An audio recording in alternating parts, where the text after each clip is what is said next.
Hello and welcome to MyGuy Reviews. I'm your host this week, MyGuy Monkey, and I am joined by my special guest, MyGuy Brig. Are you there? Hello. Yes. You made it. Oh, well I know. Just make it in time. I know. Just ran into the studio. We did it. We're back. Yes. As usual, we talk about films or other media, or really any topic, but mostly it's those things. And one of us comes in with a plan, and the other comes in blind. And this week you are blind. Yes. Shall we talk weather again? Weather? Did we talk about weather last time? We did, yeah. So there we go. I have a lot of chatter at work. Look, there's more spiders in the UK this year than there ever has been. Okay. Because it's warmer. Oh, wow. The summer's come back because it's nice and hot today. These are the things people talk about. So you have your topic ready for next week. I look forward to that. Weather. Spiders crawling out. That's my topic.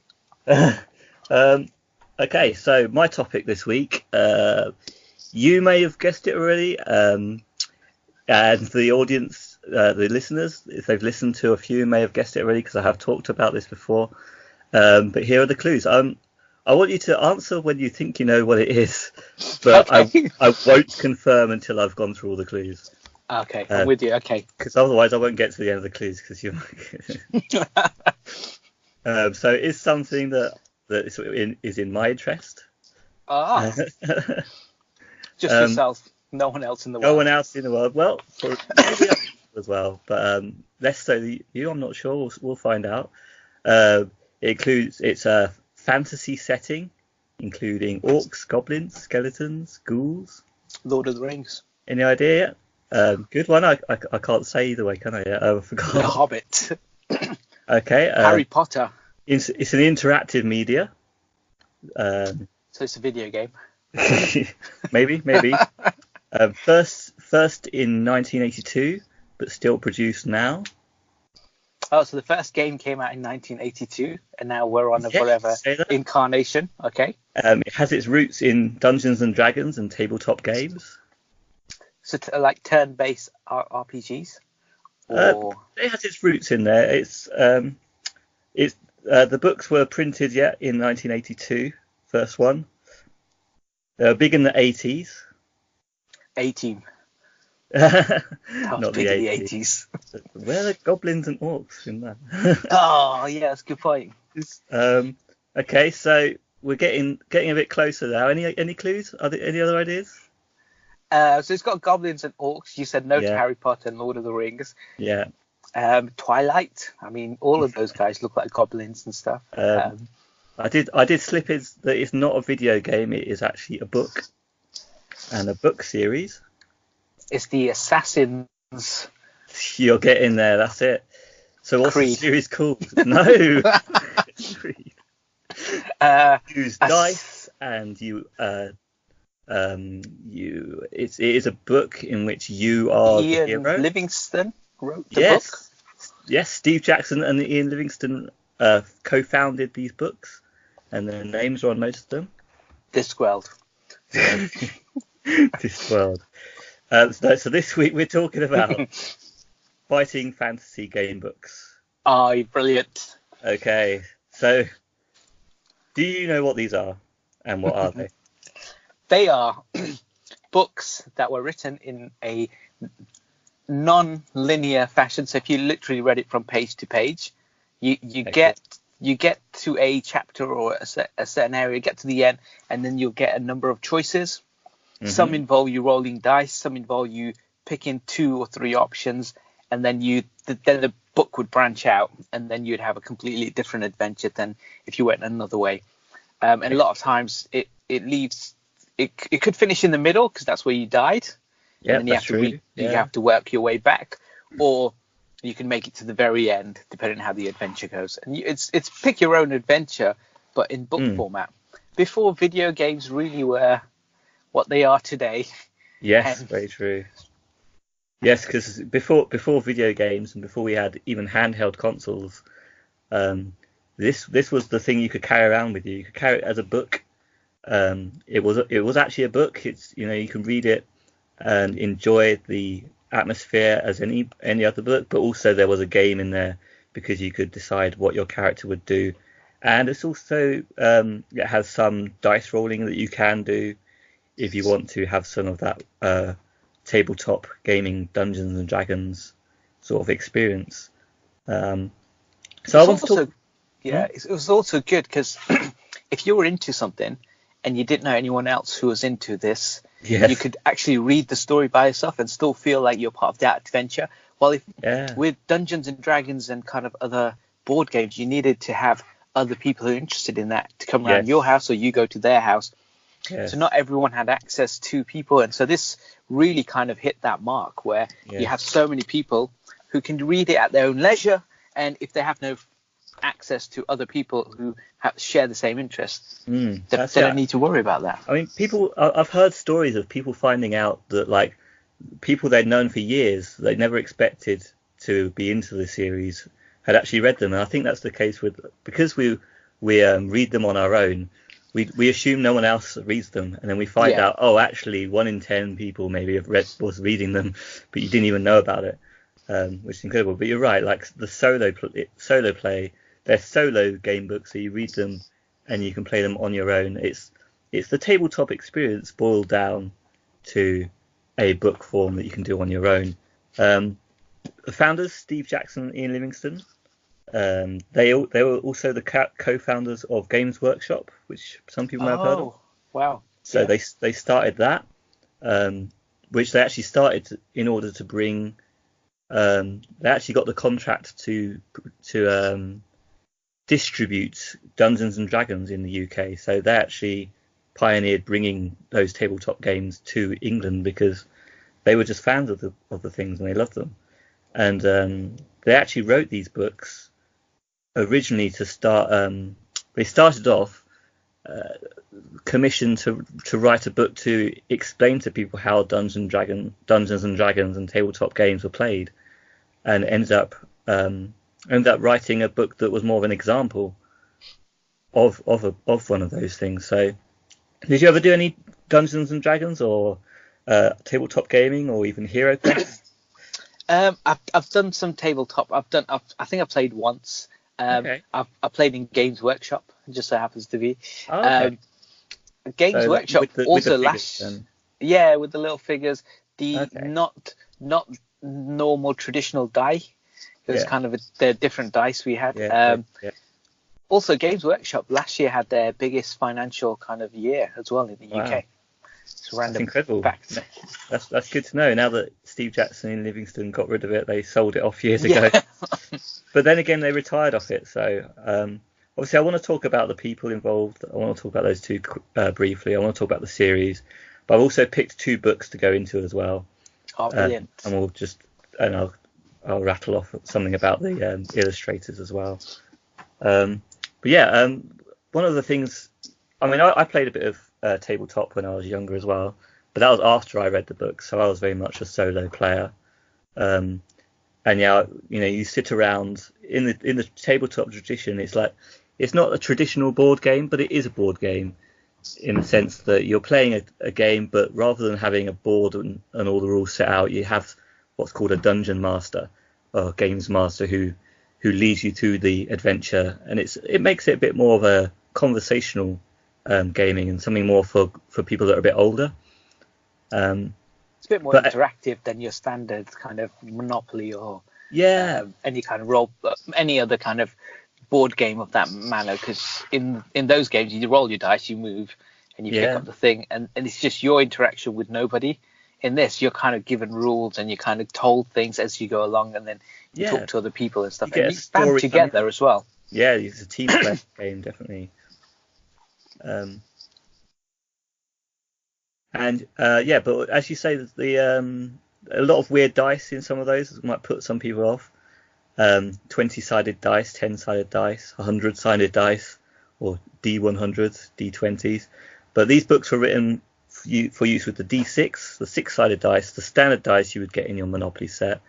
Really, and they took the system. They've included a fighting system and things, but they've really made it very simple so that that any child could pick it up and grab their dice out of Monopoly or whatever game they've got.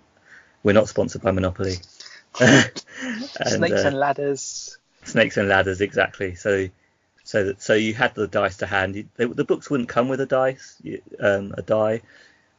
but everyone had those dice to hand. So yeah, I mean, the two books I want to talk about. Have you read these books a lot, or you just know of them, or how much experience do you have? I read a fantasy role-playing book once years ago. Okay. And I remember having to retrace my steps a lot because I kept choosing the wrong kind of, or just kept choosing the wrong options. And I think once or twice you had to roll a dice, and if you hit a certain number, you would either, based on kind of stats and stuff, you would either kind of defeat. So you roll it and you're like, so you roll it again because no one's really checking. So I've only ever read one, and I can't remember which one it is. Yeah, that's so long ago. You don't have to use the rules. You can. As a kid, I just read through the book without any dice myself, and I would when I would get to, or in these books there was a test your luck, and if there was that, I would go and see what would happen if I was unlucky, just to see, because sometimes you get some nice gruesome deaths, especially for children's books, and then I would go back and then play. I wanted to get to the end, so I didn't bother rolling dice myself. But yeah, you can backtrack and all that stuff. But you can't remember what book you read. No. Do you think it was a fighting fantasy? It was a RPG kind of role-playing book. Yeah. But I can't remember. I have no idea which series it would have sat with. Okay. Because I would have been super young when that came out. That's when okay. I read it. Well, I've got a route A and route B for this video, so that or this talk. So if you don't know anything about the books, we'll find out a bit more about them later. So at the moment they're being produced by Scholastic. There's 15 of them at the moment. Some of them are reproduced. Well, most of them are reprints of the ones right from back from the 80s, but they're still being produced today. So you can still pick them up and share them with younger people that you know, or enjoy them yourself. And the two books I wanted to go through to talk about are the Warlock of Firetop Mountain, which anyone that remembers the series might know as the first book, and it's the first in every time they've reprinted these books.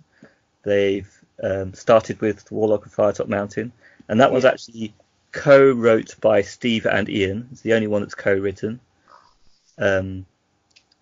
It's got the cover is by Peter Andrew Jones, and the internal illustrations, which add a lot to the book, are by Russ Nicholson. And the other book I want to talk about is The Forest of Doom. Now, these two books are both, I think, the most common that people would have picked up. So I think they're the good ones to start with, and maybe in the future we might talk about other ones. The Forest of Doom is just by Ian Livingstone. Cover by Ian McCaig, who's quite famous. You might have heard of him. We'll talk about him as well. And the internals are by Malcolm Barter, who I think is just a great guy. I've met him a few times. I think I've met all of those people I just mentioned through going to the festival things. The modern ones are illustrated. The front covers by Robert Ball, who I think does a great job, but he's got more of a pop art style now, whereas we used to have more fantasy style. Yeah. And the internal artist has been Vlado Krizan, who does some great sci-fi art and stuff, but it looks like he wasn't given as much time for these ones. So the older ones are probably the better art mostly. Although Robert Ball is now taking over the illustrations for the series, and he's been given the time to do them properly as well. So the illustrations are getting better again. Steve Jackson and Livingstone. As I say, they co-founded Games Workshop. Steve, he's been involved in board games and stuff like that ever since. But even more, Ian Livingstone. He's Do you know anything about Ian Livingstone's video game history and his fame? I think I might have mentioned before. He's a developer? Well, he's I'm not sure what you call it. He's a bit of an executive, and he's famous for securing Tomb Raider and Hitman, basically. So securing, securing as in, I'm not quite sure what it means, but it means he was involved in, well, basically he was managed to retire off of his game books because they were so successful. Yeah. And Wikipedia reckons that basically he got bored because he was able to retire, so he decided to go into more gaming stuff. He was always a big gaming advocate anyway, board games and gaming as learning tools and things like that. So he joined a company called Domark, which then was overtaken by Eidos, and Eidos produces Tomb Raider, Hitman. So he may have bought the intellectual properties or the ideas that someone was coming up with. Yeah, for Tomb Raider.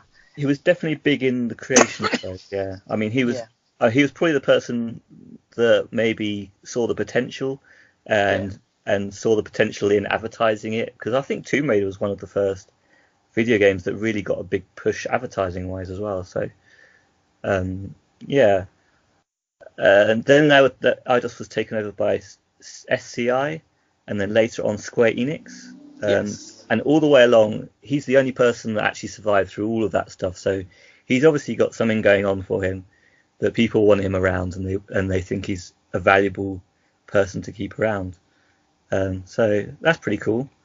So maybe they think he'll be able to secure the next Tomb Raider or the next Hitman, because they need a big franchise, don't they? Because I think Mirror's Edge is theirs. And it's that game where you just run across the screen. Yeah, I mean, he's finally left a few years ago. He's finally retired from that side of things as well. So the gaming's going to go downhill now, clearly. Yeah. But okay. So other guys there are here. Peter Andrew Jones, sci-fi and fantasy artist. Also responsible for some of the stuff in Lone Wolf and Falcon, which are other gamebook series. So that this isn't the only one. There are lots of other gamebook series of these interactive fiction type things. And Russ Nicholson, the internal artist for Warlock of Firetop Mountain, is also a great penwork artist. And he worked through the whole series. He's from some of the early books right up to Mage Hunter, which is one of the later books. Wow. But we're going on to Forest of Doom, though. Ian McCaig is someone that's notable for film as well. So Ian McCaig, he did the covers for 4 books in the series, and internals for 2 books as well. But he's the person that's most famous for designing Darth Maul and Padme. I think I mentioned this before. Okay, yeah.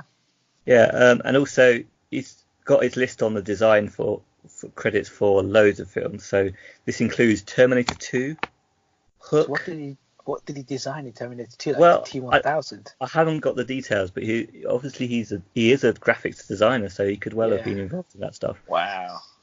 Some pretty Darth big stuff. Maul is a cool character as well. As much as people don't like the prequels, a lot of people talk about that character, his design, the 2 lightsaber stuff, all of that was great.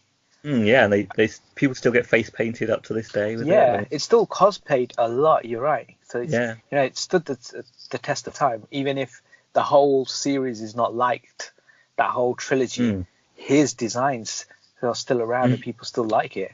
Yeah, it started off well. I think he actually wrote a lot of backstory and stuff as well originally for the prequel, the first one. Yeah. That got thrown away. So it could have been a better prequel, but because he wrote a lot of backstory to go with his character designs and things like that, but they just chucked it out and used the rubbish that they used for episode 1. I think he didn't have to do much design for Natalie Portman, did he? Because I mean, she's a good-looking girl. What does he have to do? She can wear anything. She pull it off. That's true. But then you look at her design; it was very extravagant as well. You know, she had her face painted and the she has the red and white. Yeah, she does now. The massive things. Yeah. Yes.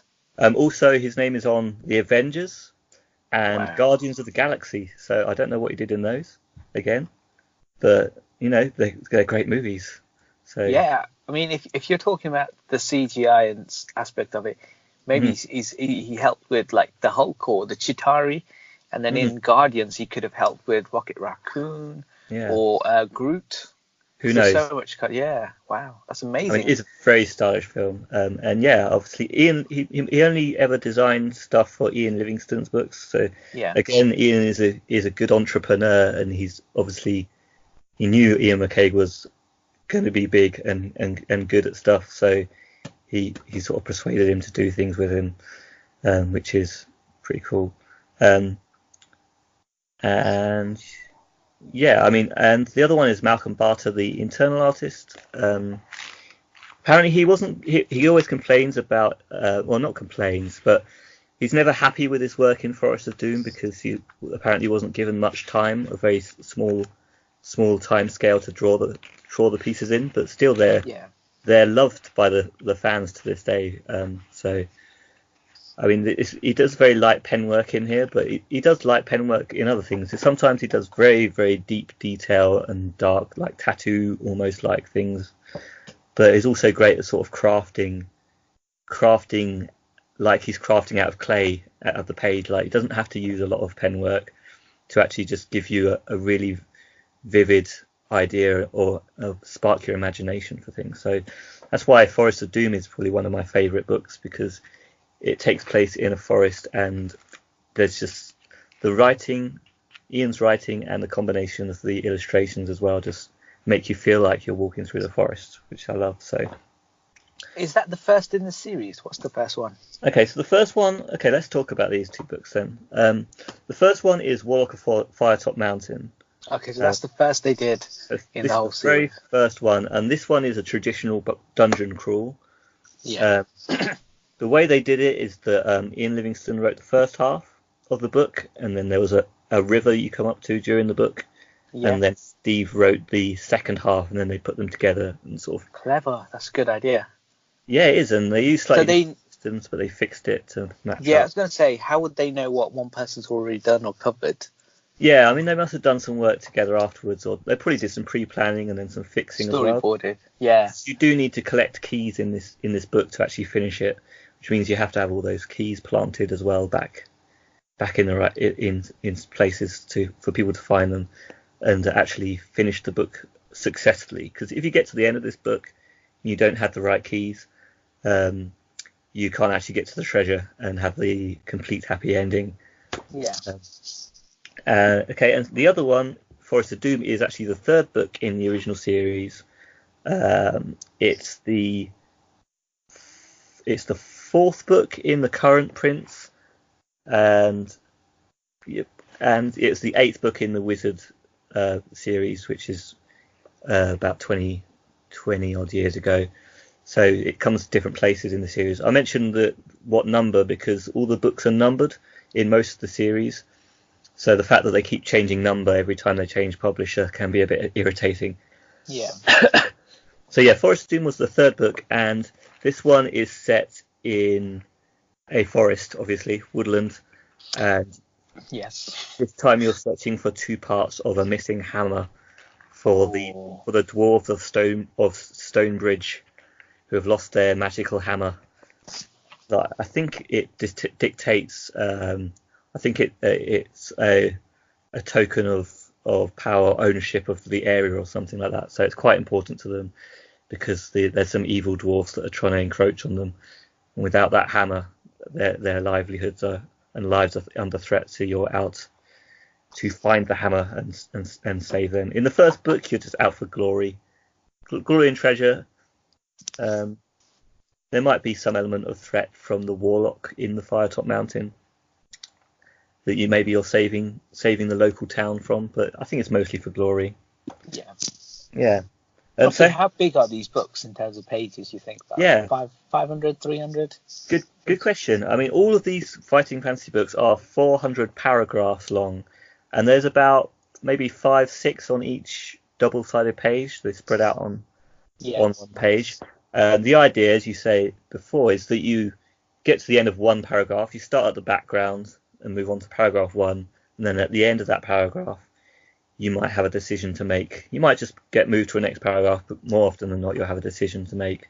Sometimes you'll have creatures to fight. You'll have to decide whether to search things and pick up certain items, record them, and to decide whether to use them later on, things like that. And that way you dart across the book. So one of the things I loved about these actually as a kid was the fact you could say, I've read a book, because I was not that keen reader. I was apparently quite a good reader in middle school, but I wasn't a keen reader. I wouldn't carry on to the end of many books. But this one, you could actually get to the end of the book, or even you could just die after reading 5 paragraphs.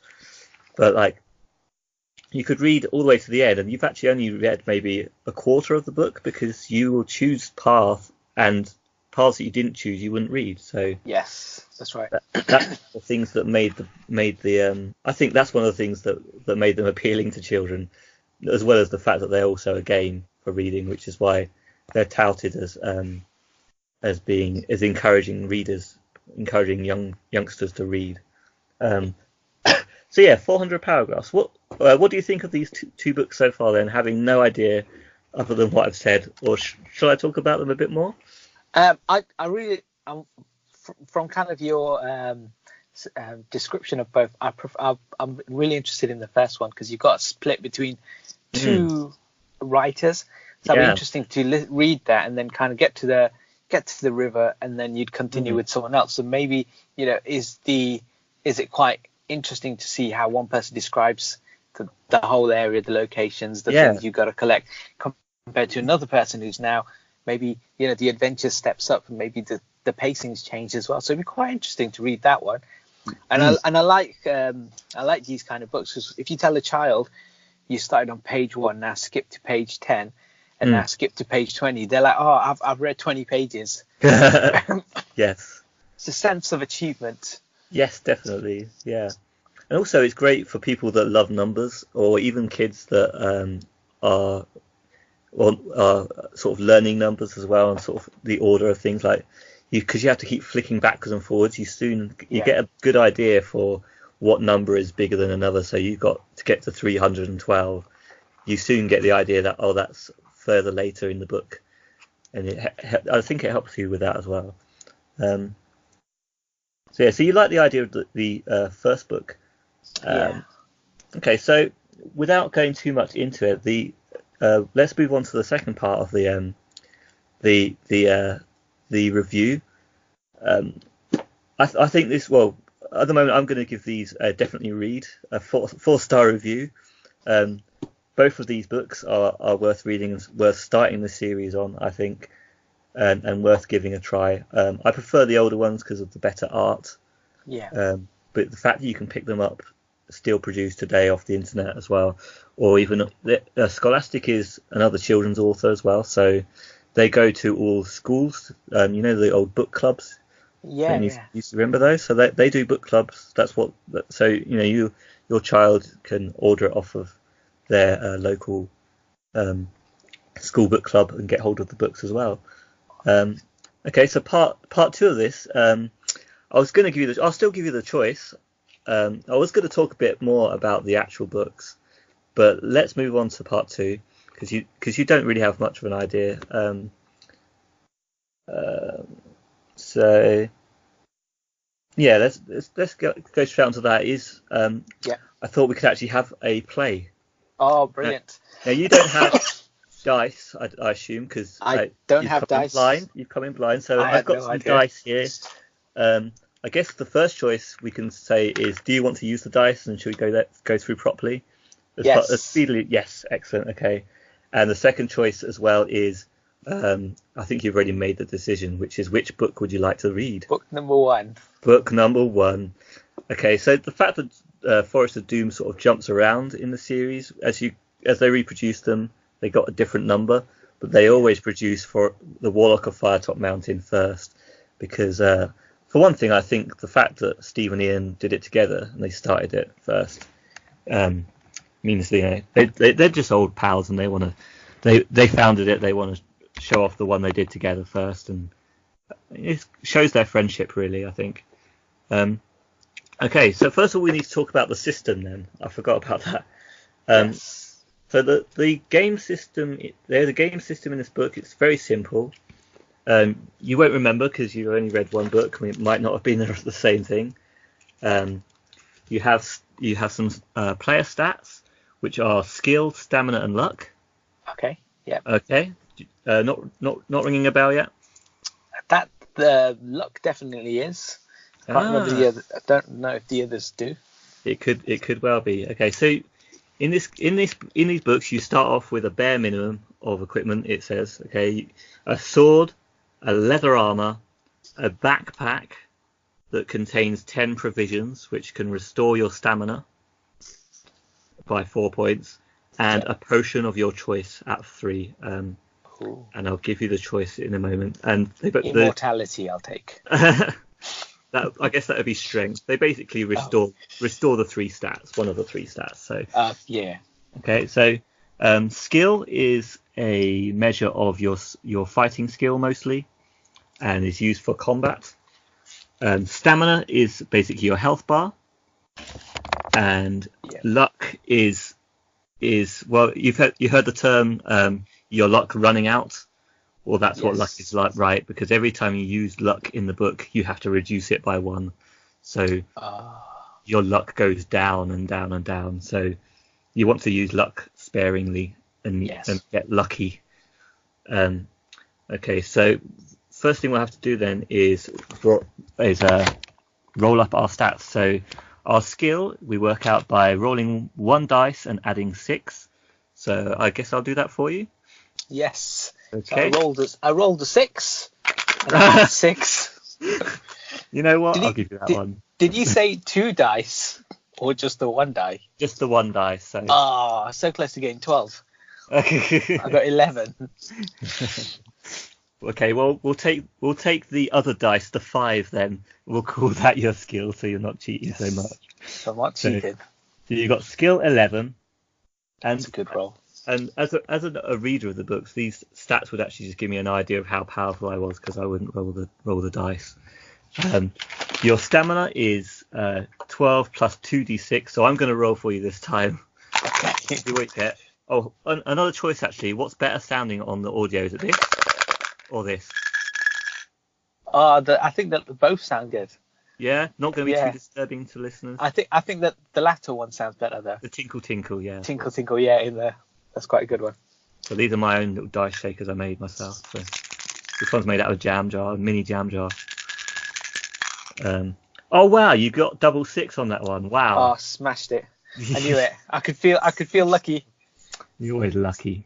So if I add all my luck together, I'll be on like 99 now, right? Yes. Let's see what your luck is then. I bet it's a 1. We're calling it 4. 4 plus 6 is 10. 10. There we go. It's still double digits. Ready? Yes, it's a very good luck score. It's not the best. All okay. Right. Kick me while I'm down. It's not the best. So stamina, if your stamina's reduced to 0, you're dead. Luck, you have to roll equal or equal or below on 2 dice to be lucky. And skill, you have a combat system where your enemy will have skill as well, and you'll both roll 2 dice and add your skill, and whoever's is highest will win the round. Okay, cool. And then the loser of the round loses 2 stamina from being hit, and you can use your luck in the game as well. Okay, so which potion would you like? You have the potion of skill, which will put your skill back to initial when you drink it. There's only one use of it. Potion of strength, which puts your stamina to its initial score, or potion of fortune, which puts your luck to initial +1, so you get an increase in your initial score for the luck one, for the fortune. Okay, so if my luck went down, I'd get the same number +1. Let's take that one then. Yes, good choice. Very good choice. But if I drink it now, do I now have double +1? You can drink it straight away, but then your luck is going to continuously go down, and you won't be able to restore it. So you can have a provision or drink your potion anytime, as long as you're not in battle. I'll hold it for now, and then when we go to the shops, we'll pop into Tesco. I'll get another one. Luck potion. Okay, so we're playing Warlock of Firetop Mountain. I'll just write that down, and I brought my contactless card with me as well, so I can always top up. Excellent. You've got all the gold already. Yes, I did it. Excellent. Okay, so let's read this. Right. Yeah, the background this time is actually called rumours. So, rumours. Only a foolhardy adventurer would embark upon such a perilous quest without first finding out as much as possible about the mountain and its treasures. Before your arrival at the foot of Firetop Mountain, you spent several days with the townsfolk at a local village, some 2 days' journey from the base. Being a Smog. Is Smog in there? Smog, he could be. That's a good point, because on the cover, actually, we didn't talk about the covers. On the cover is a wizard that looks like he's conjuring a dragon, so that's a bit of a clue what could be hidden in there. I'm just putting some reading glasses on so I can read a bit easier. Okay, so being a likable sort of person, yes, you are, you found it easy to get on with the local peasants. You shouldn't call them peasants, though. I know, that's a bit mean, right? They're helping me. They're housing me, aren't they? Looking after me and stuff. Yeah, I think so. I mean, you've got nothing except a sword and armor, so I'm guessing they're feeding you. Yeah. Although they told many stories about the mysterious Warlock Sanctuary, you could not feel sure that all, or indeed any, of these were based in fact. The villagers had seen many adventurers pass through on their way to the mountain, but very few returned. The journey ahead was extremely dangerous, that you knew for certain. Of those who returned to the village, none contemplated going back to Firetop Mountain. Oh, wow. There seemed to be some truth in the rumour that the Warlock's treasure was stored in a magnificent chest with 2 locks, and the keys to these locks were guarded by various creatures within the dungeon. The Warlock himself was a sorcerer of great power. Some described him as old, others as young. Some said his powers came from an enchanted deck of cards, others from the silky black gloves that he wore. Oh, Gambit. Interesting. The entrance to the mountain was guarded by a pack of warty-faced goblins, stupid creatures, fond of their food and drink. Towards the inner chambers, the creatures became more fearsome. To reach the inner chambers, you would have to cross a river. The ferry service was regular, but the ferryman enjoyed a good barter, so you should save a gold piece for the trip. I don't remember it mentioning if we have gold pieces. I have to check on that. The locals also encourage you to keep a good map of your wanderings, for without a map, you would end up hopelessly lost within the mountain. And that's not really true, but if you're going to replay this game, then it really helps to have it mapped out what you've done before. Okay, so when it finally came to your day of leaving, the whole village turned out to wish you a safe journey. Wow. Tears came to the eyes of many of the women, young and old alike. Oh, yeah? Funny. You couldn't help wondering whether they were tears of sorrow shed by eyes which would never see you alive again. Well, now, just happy to see me go. Yeah, just happy to go. He's finally gone that freeloader. Yeah. Stop feeding that jackass who thought he was likable, calling us peasants. Now turn over. So we turn over and we are on paragraph 1. We get a nice picture of a cave entrance. Okay, so this one's quite a long one, but obviously the story's just getting started. So we will stop for a break in about 10 minutes and then carry on. So at last your 2-day hike is over. You unsheathe your sword, lay it on the ground and sigh with relief as you lower yourself down onto the mossy rocks to sit for a moment's rest. You stretch, rub your eyes, and finally look up at Firetop Mountain. The very mountain itself looks menacing. The steep face in front of you looks to have been savaged by the claws of some gargantuan beast. Sharp, rocky crags jut out at unnatural angles. At the top of the mountain, you can see the eerie red colouring, probably some strange vegetation, which has given the mountain its name. Perhaps no one will ever know exactly what grows up there, as climbing the peak must surely be impossible. Your quest lies ahead of you. Across the clearing is a dark cave entrance. You pick up your sword, get to your feet, and consider what dangers may lie ahead for you. But with determination, you thrust the sword home into its scabbard and approach the cave. Yeah, I do. You peer into the gloom to see dark, slimy walls with pools of water on the stone floor in front of you. The air is cold and dank. You light your lantern. Oh, we've got a lantern. I know, where did that come from? I don't know. I read the equipment out of Forest of Doom, so maybe we did have a lantern. But they're usually about the same. The air is cold and dank. You light your lantern and step warily into the blackness. Cobwebs brush your face and you hear the scurrying of tiny feet. Rats, most likely. Oh, that's all right. I can stand rats. Spiders, no. Maybe heavy spiders, you can hear their feet, imagine. Hold on. Well, it could be Shelob. Right? She could be crawling behind me. It's so scary. Spider. I've got a point of complaint now. Shelob. Shelob, that's the American way of saying it. Just Shelob. Anyway, you set off into the cave. After a few yards, you arrive at a junction. Yes. Will you turn west, turn to 71, or turn east, turn to 278? Oh, see, as a child, my inner instinct says the 200 pages, because that means look how far I've got into the book. Oh, okay. So that's the decision. So, let's go with the inner child. Yeah, that's what I would have said. Because then if I ever stopped the book, I'd be like, whoa, 200 pages in, a result, right?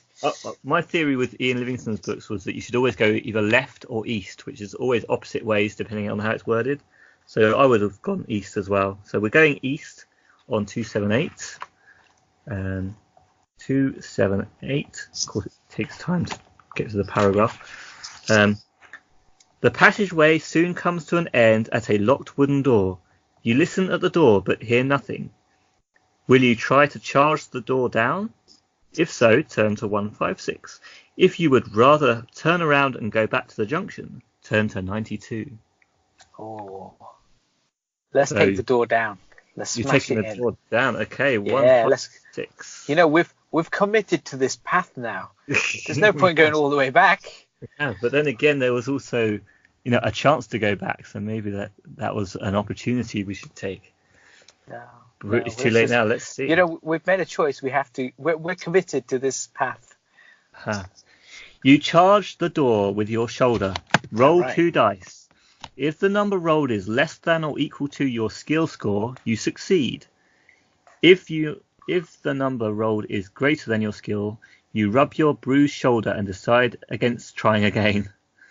Oh. Okay, so Are you ready? We've got to roll below. We've got to roll basically as long as you don't roll double 6. You've got skill 11. That's right. We smashed it. Fine. Yeah, I'm going to smash this door open. I should have made you roll that one properly. Okay, let's have a look. Oh, double 6. No, I'm joking. 5. Okay. Yes. Smash that door down. Let's go. Smash those doors in. 3, 4, 3. Near the end of the book already. 3, 4, 3. Yeah. What's it? 4 8s all the way through? No, 7 8s. 3, 4, 3. Sorry to waste time to write that down, but okay. The door bursts open and you fall headlong into a room. But your heart jumps as you realise you are not landing on the floor, but plunging down a pit of some kind. Luckily, the pit is not particularly deep, and you land in a heap less than 2 meters down. Lose 1 stamina point. That's all right. I got loads of them. I know, right? Down to 23, you're still a beast. Still a giant. lose 1 stamina point for your bruises, climb out of the pit into the room, and leave through the door heading westwards. There's nothing else in the room. Well, all of that for an empty room. It's a trap. Oh no. Livingstone. You just wouldn't get that these days. There's always a reward for every dead end you go down these days. Exactly. So. There would never be a case to go down a route unless there was something there. But this was before video games and all that game theory, where they pander to every need of the reader. This is like playing Bloodborne again. And I'll tell you another reason I chose these 2 books for you to choose between, because I know these 2 are completable and not too hard. So they are quite possible. They're not as Dark Soul-y as some of the later books, which I would love for you to play as well one day. One day. Okay, so you arrive back at the junction in the passageway. You look left to see the cave entrance in the dim distance, but walk straight on. So you're basically going the other way again now. So. I know, so disappointing. I knew you had to go left, but I've played this game, so I can't give that away. There is a right... Livingstone. Yes. Damn you, Ian. At least I'm not the only one that's going to get in trouble for Ian. Damn you, Ian. Oh dear, I'm always dissing his stuff, even though I love his stuff. I love his writing. There is a right-hand turn to the north in the passage. Cautiously, you approach a sentry post on the corner, and as you look in, you can see a strange goblin-like creature in leather armor, asleep at his post. Kill it. You want to kill it? Unfortunately, now if I was running this as a game, I would definitely let you kill it. I'll give you the choice, actually. It says here, you try to tiptoe past him, test your luck. Now, I'll give you a choice. If you want to call yourself unlucky, we can just go straight in for the fight. Do you want to try and kill him? Let's kill him. Yeah, let's kill him. Okay. So we'll call you unlucky. Because I've lost one point just trying to open the door. Yeah. You know what? I'm going to let you keep your luck point as well, because you should really lose a luck point for even trying to luck. But I'm going to let you skip 2, 4, 8, and we're going to try and take on the... It's only 1. We should be able to take it down. Yeah, it's just a weak ass goblin, isn't it? And he was asleep, so why can't we just kill it while he was sleeping? Well, yeah, that's true. Actually, it says an orc. Okay, so I'll give you. I'll let you get 1 free hit in. Okay. Oh, I'll read it what it says. It says the creature has just awoken. The creature that's just awakened is an orc. He scrambles to his feet and turns to grasp at a rope, which is probably the bell. You must attack him quickly. So yes, basically, I'm changing it to you've just sliced a piece out of him. He's got skill 6, okay, which is pretty low, and stamina 5. But you just got a free hit on him, so he's got stamina 3. Yes. Okay. So let's roll away. He rolls first. Down. He rolls. Oh, he rolled 8 plus 6 is 14, and you've got skill 11. So sounds like that's quite jammy. I just need a 3. 3 and a more. No, more than 3 to hit him. So. 4. Well, you got 6. You got a hit in. Yes. Nice. He's down to 1 stamina. So this will be he only loses 1 stamina. No, he lost 2. He was at 3. He lost 2 stamina. Oh, he's down to 1 now. That's okay. So let's see what he rolls. Come on, man. Come on. You can do better than that. Oh no, he rolls double 1. Yes, this is it. We're in now. We don't even need to roll the die. I feel lucky. You've killed him. Do you want to roll the dice? But he's dead. Oh, he's dead anyway. Yeah, we don't have to roll the die. You don't have to roll the die, you don't. He's dead. You killed him. We killed him. Now, can I ring the doorbell? Let's take them all down. I'd have to do a lot of rewriting for that. But no, that's fine. We've killed him. Has he got anything on him? Can we steal anything? Okay, let's have a look at that then. If you defeat him, you may continue up the passage. Well, let's see. I guess that means you haven't won anything off of him. So he didn't have any kind of cool thing that could have taken off his pockets? Like no, this one driving license or something. Exactly. I mean, that's one of the things you do in these games. You slaughter everything you find, and then you rob them of everything they've got. But no, exactly. That's the way I play all my games. You know. Okay, so we are on 301 now. You've just killed the orc, and I think we're going to call it a break now. I will look into whether you can ring the doorbell and let the enemies come to you, and if you want to change it. I mean, I mean, like if they all came to me, then the rest of the area will be empty, so I can walk around how I want, take my time, steal. Yeah. No one's. But yeah. I know there are at least 2 enemies ahead that could come after you if you ring the bell. So I mean that's the love of tabletop gaming, is that the person that runs the game can make up anything out of what you want to do. So I will try and do that for you, and we'll have a quick break.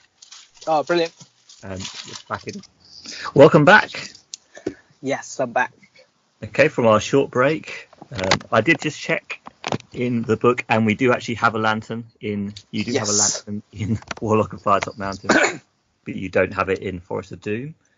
I think also I decided if you want to make choices that aren't in the book, that's fine. I'll try and minimise the effect on the book though, and I think I might say it in an overly epic voice just to make it very clear it's completely not part of the book.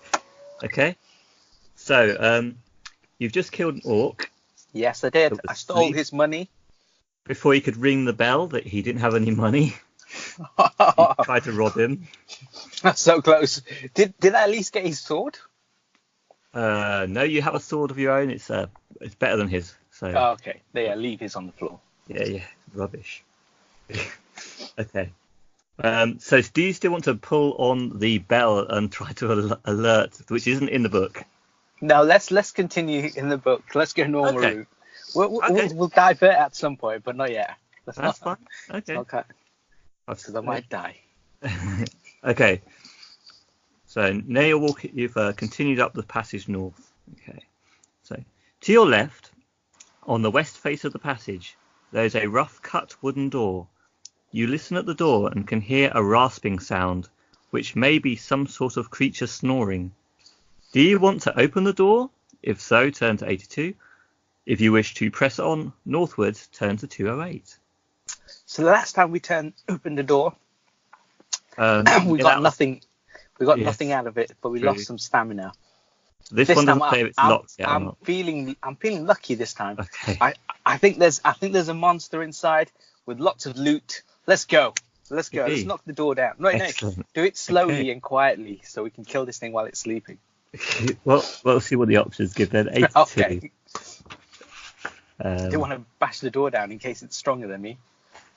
What, the door? Yeah. The door opens to reveal a small, smelly room. In the centre of the room is a rickety wooden table on which stands a lit candle. Underneath the table is a small wooden box. Ooh. Asleep on a straw mattress in the far corner of the room is a short, stocky creature with an ugly, warty face. The same sort of creature that you found asleep at the sentry post. He must be the guard for the night watch. Oh, thank goodness you didn't ring that bell, huh? Yeah. You may either return to the corridor and press on northwards, or creep into the room and try to take the box without waking the creature. Kill the creature. And not take the box. Kill him while he's sleeping. Kill him while he's sleeping. That's what you want to do? Yeah, we want this free stuff. I want the candle. Okay. The candle could prove really useful. Okay, let's turn to unlucky straight away then. This isn't an option in the book, but the sleeping creature. Yeah. The sleeping creature awakens startled, obviously. It's got a knife in its stomach. He jumps up and rushes at you unarmed. With your sword, you should be able to defeat him. Yes. But his sharp teeth look rather vicious. You may escape through the door. No, it's too late. We're committed to this. Yes. You can probably do that any time in the battle as well, but you'd lose 2 stamina for trying to escape. Or stand and fight the orc who is attacking you. Stand and fight. Right, so he's got 6 skill, 4 stamina, and he's an orc. Okay, so I'll roll for him straight away. 6 plus 10, 16, and you've got 11, so 5. You need over 5. Yeah. Okay. This is going to be tough.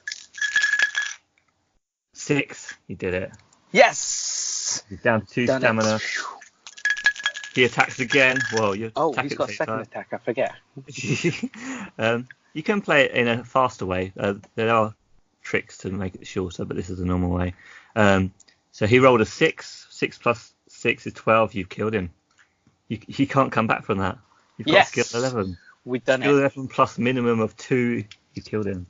Yes, because we've got the sword. He doesn't have a sword. Now let's ransack the place. Let's take that candle, because I like the look of that. I might need that later.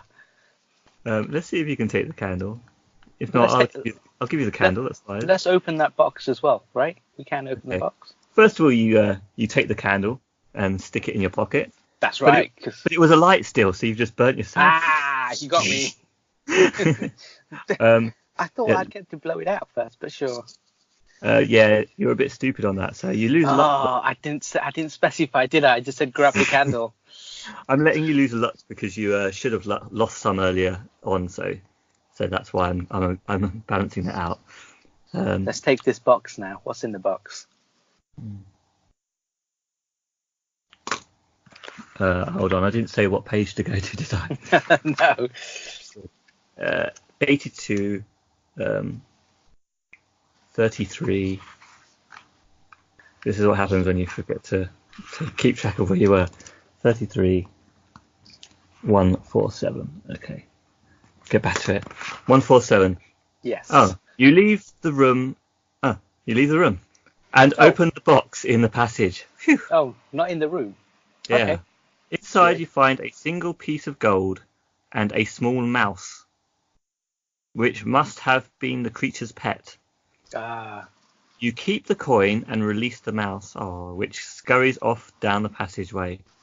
You've got 1 gold piece. Ka-ching. Yes, Become a millionaire. And you gain 2 luck points. Nice. So you're back up to full luck points again. Yes, we did it. Plus we got the potion in the bag. Still got your potion. You're on a roll. You've got no problems with this adventure. This one you can do with low stats, but you've got massive stats. So now we go the other way, don't we? We go north. Yep. Further up the passage along the west wall, you see another door. You listen at it but hear nothing. If you want to try and open the door, turn to 397. Oh, if you want open the door. Open the door. Yes. 397. I think this is a dead end, but. Well, we haven't heard anything in there, so it could be anything in there, couldn't it? I wonder. Can I just open it? Do I need to bash it down? The door opens to reveal a small room with a stone floor and dirty walls. There is a stale smell in the air. In the centre of the room is a makeshift wooden table on which stands a lit candle. Oh, another candle. Yes, I've got another one. Wait, let's not pick this one up yet. Under the table is a small box. In the far corner of the room is a straw mattress. You may either open the box or leave the room. Open the box. Let's see what's in Pandora's box. Open the box, 240. Okay, let's have a look. 240. Wait, how big was the box again? Like a little one. Was it the size of a werewolf? Under the table is a small box. Oh, that's all right then, yeah. At the most, what can jump out? A small animal, small creature. Maybe there's a vicious rat in this one. A vicious mouse. Imagine. Maybe it's wife. Rabid The other one was the husband. Could be. The Or wife could be the kid. Yeah. Killer babies. Okay, well, you're not far wrong. The box is light, but something rattles within. You open the lid and a small snake darts out to bite at your wrist. You must fight the snake. Yes. Wow. Let's kill it. You were right. There was something dangerous in there. It's only got 2 stamina, so you only need to get 1 hit on it. Brilliant. And its skill is 5. So let's see if it gets any good. A roll. Come on, snake. Oh, yes, 10 plus 5. That's 15. Whoa. Means you need. That sounds like 5? a fix. I'm on 11, so yeah. Let's see what you get. Oh, you get a massive 9. You killed it. Yes, kill the snake. Now, can we see what else is in the box, or was it just the snake? If you kill the snake, turn to 145. Let's have a look. 145. It'll probably say you leave the room every time. Ian. The box has fallen to the ground during your fight with the snake, and out of it has fallen a bronze-coloured key with the number 99 carved into it. Nice. We've got a key. Nice. You may take this key with you. Note it on your equipment list. So you've got key 99. Is there an option to leave the key? You can leave it if you want. In this scenario, we will take the key because I'll never remember my way back. Yes. It also says add 1 luck point for that. You're already at maximum. I didn't mention that you can't go over your maximums unless it's specifically said. So you're still at luck 10. Okay, brilliant. 363. 3, 6, 3. Further up the passage on the west wall, you see another similar door. You listen at the door and grimace to hear the worst singing you have ever heard in your life. Man, that's bad. That sounds good. Yeah, it's pretty good. Yeah. Do you want to go into the room to investigate the hideous din, or walk on up the passageway? I mean, so far it's been all good, right? We've got a gold coin and got a key. This time someone's singing, so maybe it's like a pantomime or something. Let's go for it. Yeah, but maybe there's a show. It's behind you. Yes. The door opens to reveal a small room. You've got a picture on the left here as well for this one. Oh, small. 2 groggy-looking orcs. Oh, 2 of them. They got me. The room is dirty and unkempt. A straw mattress lies in one corner. In the centre of the room is a wooden table upon which a candle burns. Yes. Ah, nice. You forgot to pick up the candle.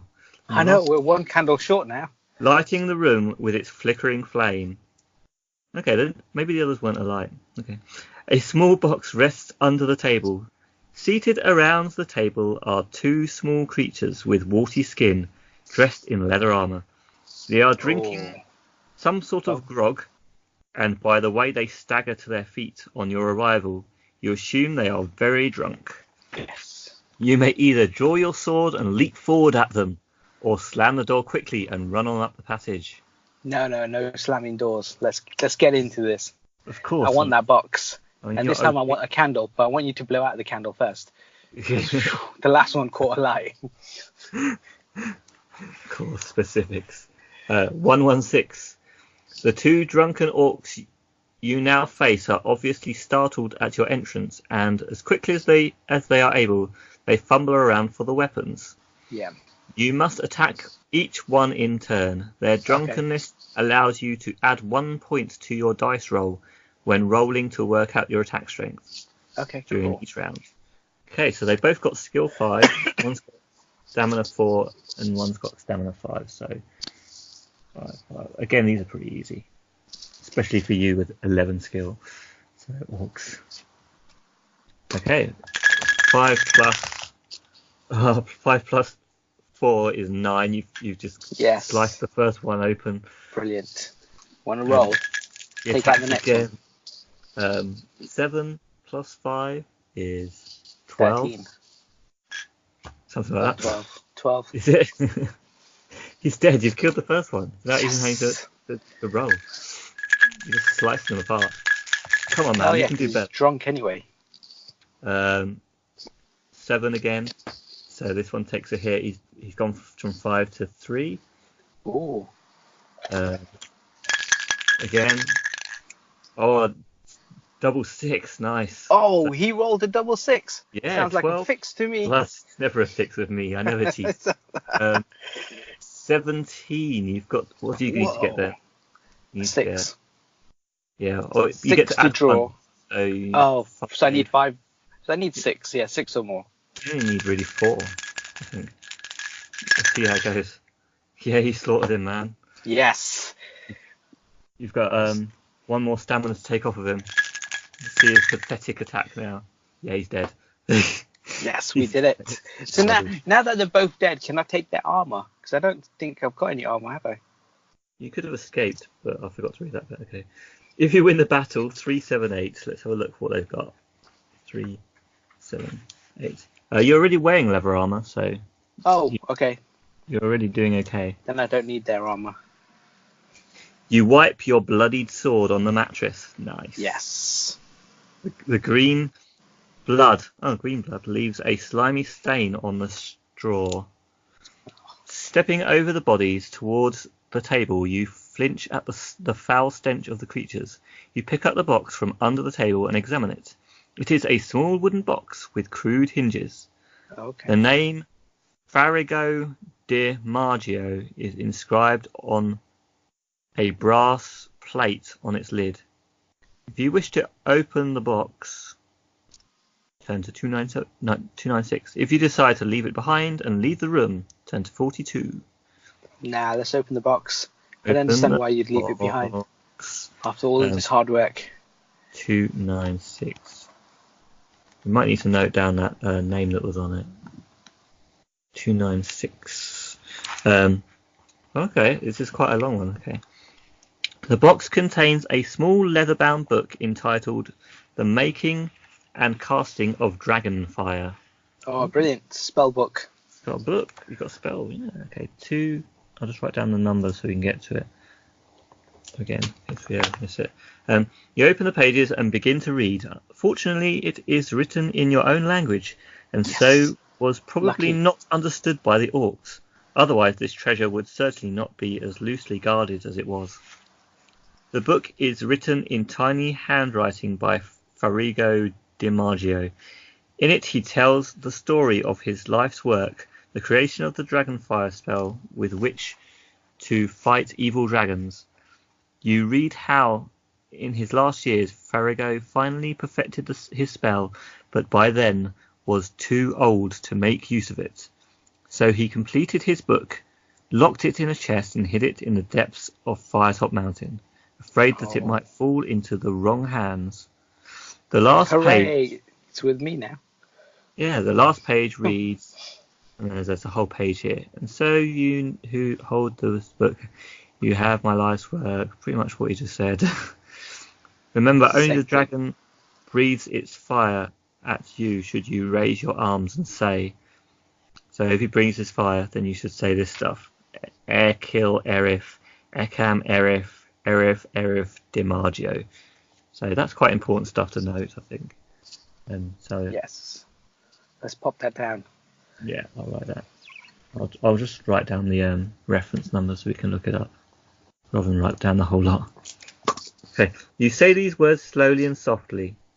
Suddenly the pages seem to glow, and as this glow disappears, so do the words on the pages of the book. Ah, snap. Oh, you repeat the spell to yourself to memorize it and leave the room. So you have got the spell, I think. Cool. So let's grab that lamp again. The candle. This time blow it out and let's take it. Okay, you got all them candles. Nice. Because you might go into a dark room at some time. What if my lantern's broken? That's true. Okay, just to note that, say it in the right tone. You pick up the candle. You now have 3 candles that can't be used in this book. I only picked up 2 though. Yeah, you can have the other one. I forgot one. You going back for it? No. Okay. Never go back. Never go back. Candles 2. Never know. It might be useful. It might be. You eventually arrive at the end of the passage at a 3-way junction. Oh. Your favourite kind of junction. You may turn either to the west or to the east. Oh. Let's go left. So let's go east. East. No, wait. No, west is left. West. That's right. So west then, yeah? West, yes. West 257. Never eat shredded wheat. Yes. That's good. I know for sure that means the extra by going to the west. Ooh. Otherwise you would have missed an area. Not that it's necessary. I can't remember that much. But let's see what's in there. The passageway runs straight for several meters and then ends at a wooden door. You listen at the door and hear angry shouting coming from within. Will you investigate or turn back? Yes. Sounds like a husband is being told off by a wife. This angry shouting behind the front door of a house. That's the only time. No, rarely would a husband shout at a wife. It's always the other way around. Yes, the wife shouting at the husband. Yeah. Let's go and see who it is. I think there's a picture for this one. Yeah, there is. Yes, let's go in. Okay, so the wife, as you call her, is holding a whip. Oh. And the husband is carrying the corner. Right in this picture. Okay, you open the door to a large room. A large chair behind a solid-looking table suggests to you that someone or something of rank uses this room. Oh. A chest in the centre catches your eye. In a corner of the room stands a man-sized creature with a warty face, standing over a smaller creature of similar race. With the whip in his hand, the orc chieftain has been beating his servant, who is whimpering beneath him. Will you attack them both? Spring to the chieftain in the hope that his servant will aid you, or leave the room and head back to the junction? Ooh, help the servant. Yes, you're going to attack the chieftain. Of course you are. Yeah. 65. So we'll turn to 65.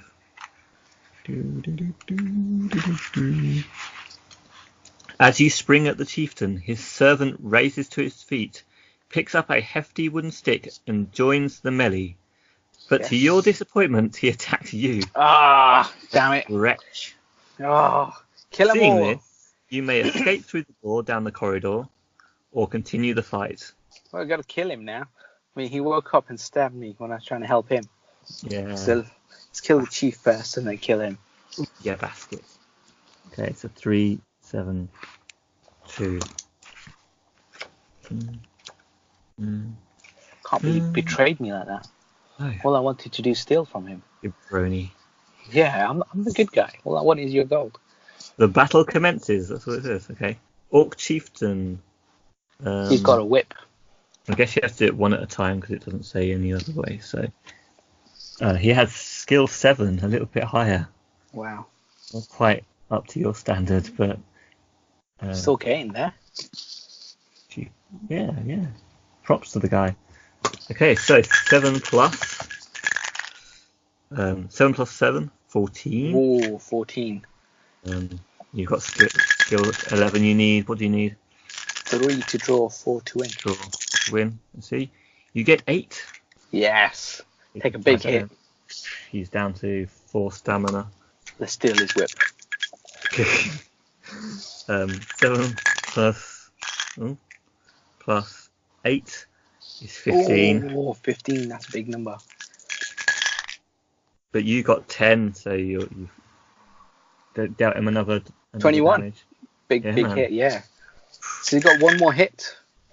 Yeah, this is too easy. I might have to reduce your skill at some point. Maybe that candle burnt you too much. Double 1. You've killed Yes. this. Now let's steal the whip and whip the other guy with the whip for stabbing me. Yeah, okay. Let's see. Yep, you give him a massive whipping. Good. Down to 1 stamina. Because I was trying to help him. With your whip? Yeah, because I was trying to help you and then you came and attacked me. Yeah, you basket. Yeah. And again, smacking with the whip. You just. Well, that's it. Hit him with the whip. Yeah, you just cane the guy to death. Now that he's dead, I'm going to stand over him and say, I'm going to steal from you. Like in a movie where you can't actually. Yeah. Yeah, exactly. You just wait till they're dead and then you have that conversation to the camera. So we know what's going on next. Bad Boys were on yesterday. That's quite guilty of that sort of thing. Yes. Bad Boys. The green blood of the dead orcs smells foul as it seeps from their bodies. You step around the corpses and investigate the chest. Yes, that's what I want. It's a sturdy affair made of strong oak and iron, and it is firmly locked. You may try to smash the lock with your sword, or leave it alone and go through the open door. You want to smash it or leave? Well, I don't know if we'll be able to come back. Let's just smash it open. Let's see what's inside. No, let's see what we can do. Yeah, there might be another key. Because in my book, I'd make it damage you. Instant death.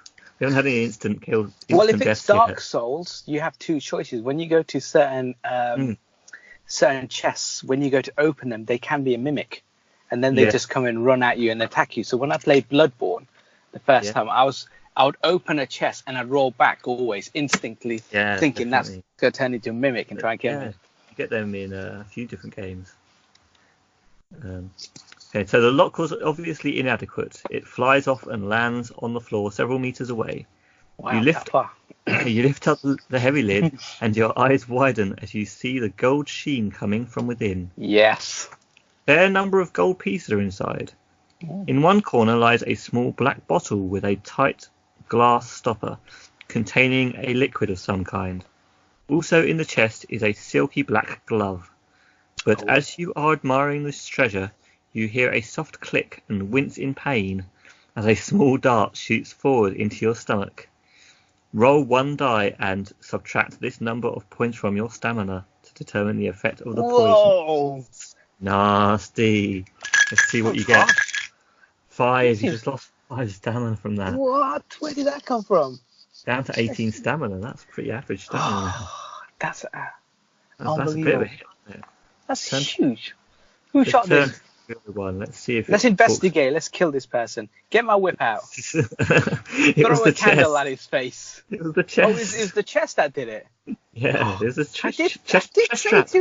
I just said to you it could be a mimic. Be careful. It's not a mimic. It's just a dart trap. That's more what you get. But you open it and you roll back, obviously. Obviously. Oh, it's too late now. Next one. We learned for next one. Okay, so we can still loot the stuff inside? Yes, you sink to the floor. You pull the dart out and decide to bandage the wound. Yes. This gives some relief, but you still feel weak. You decide to take it easy and examine the contents of the chest. But if you wish, you may eat some provisions here. You can eat provisions anytime, but you do still have 10 provisions, so that will restore 4 stamina if you want to eat any now. No, I'm still okay with stamina. Okay. There are 25 gold pieces, and the label on the bottle shows it to be a potion of invisibility. Oh, good for 1 dose. The glove is a mystery. You may put any or all of these items into your haversack backpack and leave the room. Everything. Take it all. Yeah, so you got potion. So can we try the Michael Jackson gloves? Yeah, take the glove. Or is it a black silky glove, wasn't it? Black. Yeah, so the Michael Jackson glove. Yeah, you're wearing the glove now. Yeah, it doesn't say whether you can or not. So I don't know if it has any detrimental effect on me though. So I don't know. Let's put it in the pocket for now. We'll come back to it. It doesn't say. Because if it's slowly poisoning me, I don't want to wear it. It might do. 293. Oh, 293. You arrive back at the junction in the passage and walk straight on eastwards. Yes. 113. To the right we go. To the right, to the east. What was it? 113. You arrive at another junction in the passage. You may either go northwards or continue eastwards. Let's go north. North, okay. And then we'll circle back to east. Yes. You know this isn't an open world book, so you don't get to do much circling back. But here we go, 285. The decision is made.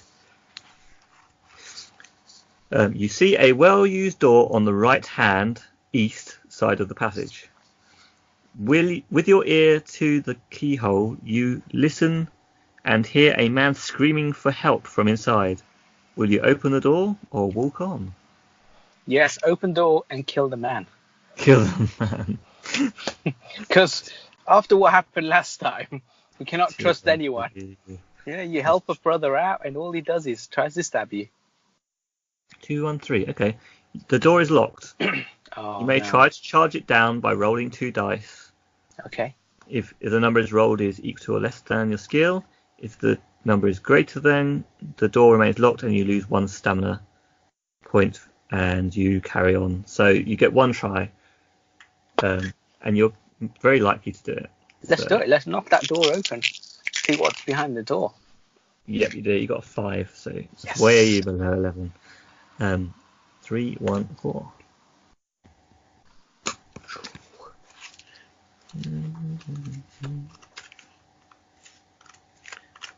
Three, 1, 4. Further up the what? I think I went to the wrong one. Oh, we're going through the door. We're not 36. going up the path. 36. Not yet. I read the wrong number. 36. Yes. Okay. The locked door bursts open and a nauseating stench hits your nostrils. Nice. As usual. Inside the room, the floor is covered with bones, rotting vegetation, and slime. A wild-haired man, clothed in rags, rushes at you screaming. His beard is long and grey, and he is waving an old wooden chair leg. Is he simply insane as he appears, or has this been some kind of trap? There's a picture of him as well, and it's a wreck in that room. There's skulls and slime and grossness. And he looks like he's flying. He's coming so fast at you. You may either shout at him to try to calm him down, or draw your sword and attack. Let's go with the diplomatic approach first. Okay. What attack? Let's shout at him. Attack him with my words. Attack him with your words. You're a politician now. Okay. 263. Okay. You shout, "You are freed, old man," at the top of your voice. Instantly, his ramping cease. Oh, brilliant. He stops dead in his tracks and sinks to the floor, weeping loudly. Wasn't expecting this. Composes himself. He thanks you many times. You talk with him in the hope of discovering some of the secrets of the mountain, and he begins to tell his story. Many years ago, he was an adventurer like you, until he took an arrow to the knee. No, that's a joke. An adventurer like you. It's a Skyrim joke. In search of the Warlock's treasure. He was captured by the orcs and thrown into his solitary cell as a sort of pet for the creatures. Ask whether he would like to accompany you into the mountains, but he simply wants to leave and see the world again, obviously. You ask him for advice, but he says he knows little. He advises you to pay your respects to the boatman. He tells you that you must pull the right-hand lever on the wall ahead to open the iron gate at the end of the passage. It's quite useful to know. Right. He has also learned that the keys to the boathouse are guarded by a man and his dog. Okay. You shake hands, leave the room, and go your separate ways. Add 1 luck. You're already at full. So just while he's walking away, shall we just stab him in the back? Do you want to stab him in the No. Lisa cleared the way for him, so it should be a clear run home. Yeah, otherwise I was worried about that sleeping orc you could have just left there. Oh yeah, he would have killed him, yeah. Definitely. You did that man a favour. 3, 1, 4. Okay. So do you remember all that information? Yes. Lever on the right, keys are with the old man and his dog. And dog, that's right. Okay. So 3, 1, 4. Further up the passage, you see a door in the east wall. Again, you listen hard but can hear no sound. Do you want to open the door? Yes, we do. Yes, of course you do. Every door. Every door. 2, 2, 3. 2, 3. The door is firmly locked.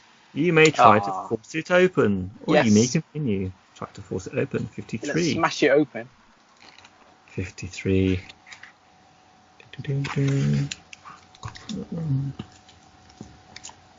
53. You charge the door, hitting it squarely with your shoulder. Roll 2 dice, blah, blah, blah. Yes, we did it. Just hope you don't get a double 6. Let's see. Come on, double 6. No, 5. Yes, we did it. Smashed it open. 1, 5, 5.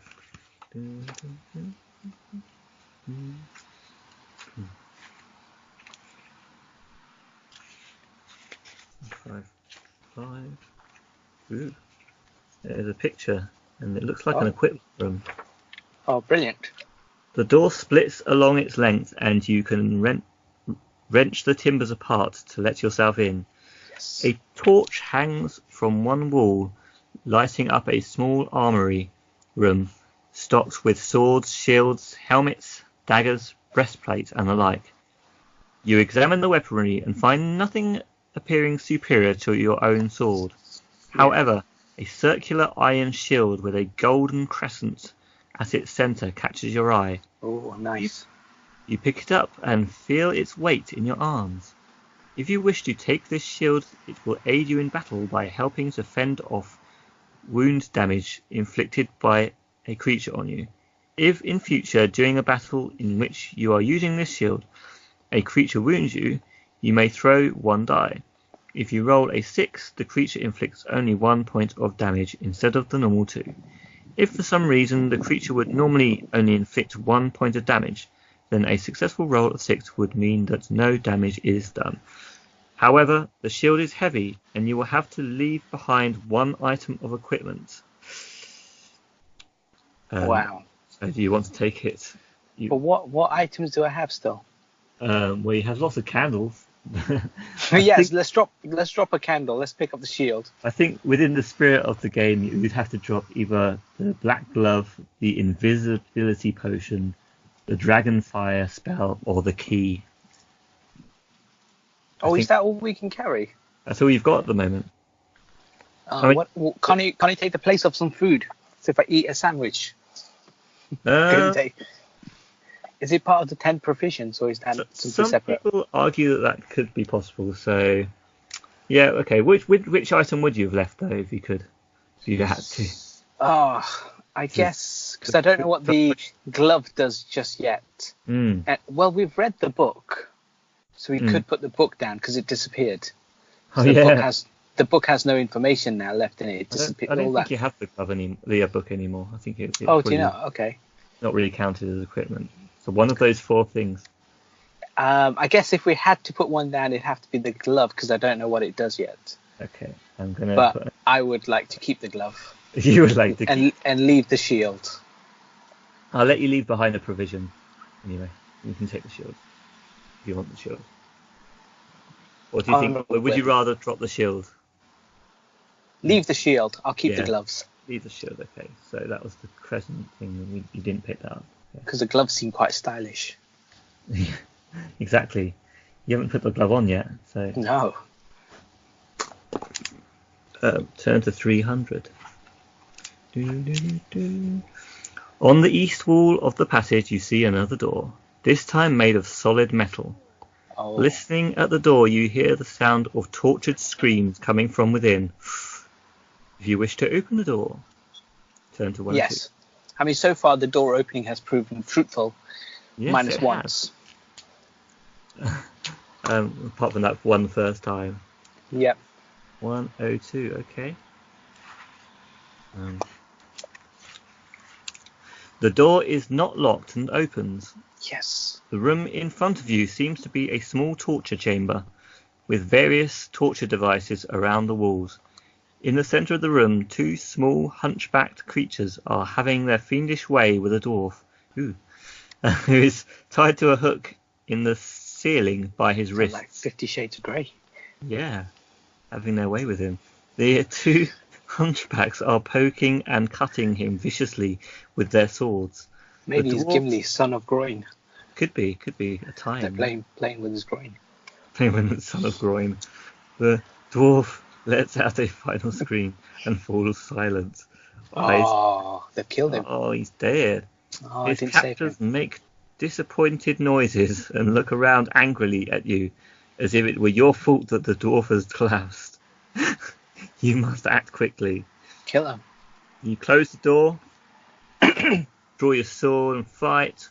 Yes, we fight. Stride over to the dwarf, give him a jab with your sword, and put on an evil laugh for the torturers.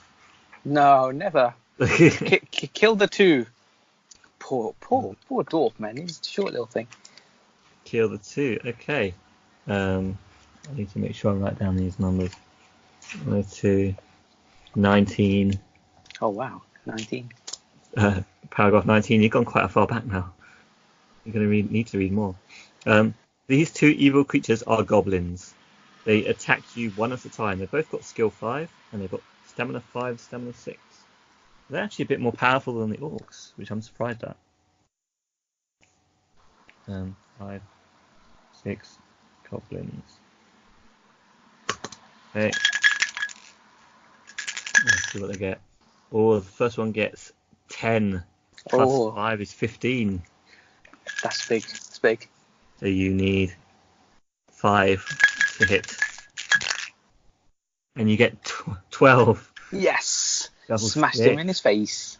And he falls down to the ground. Yeah, let's call that a critical. There you go. Yeah. It's down to 1 point.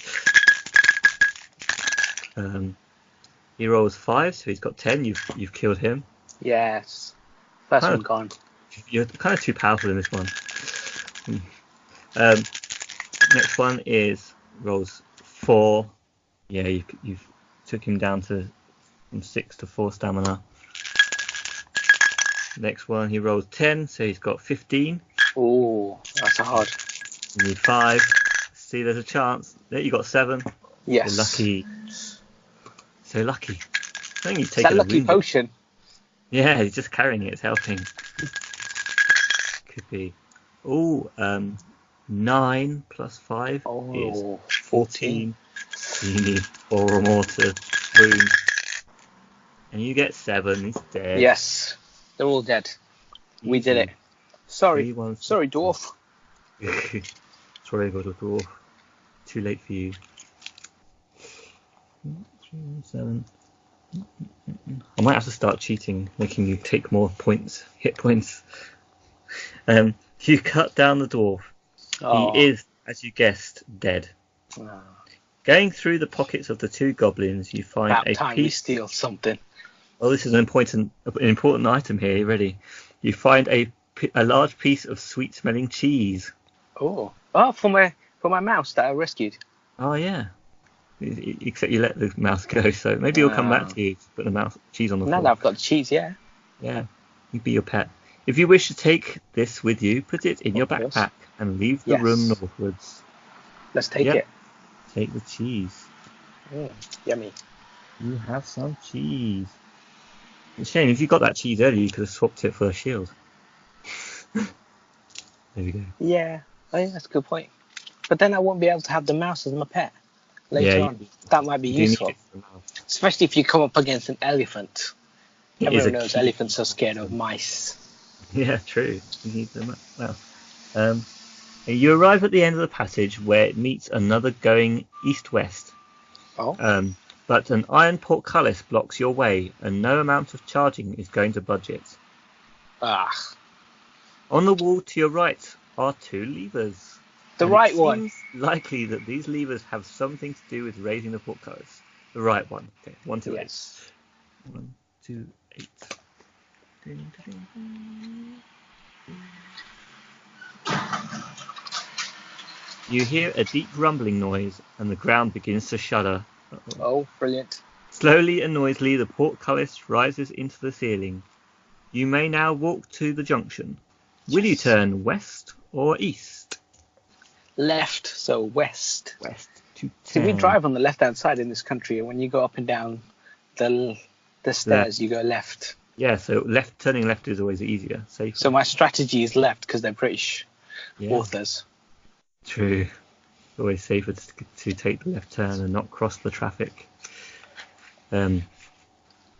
Shortly along the passage, you arrive at another junction where you may go either straight ahead, westwards, or northwards.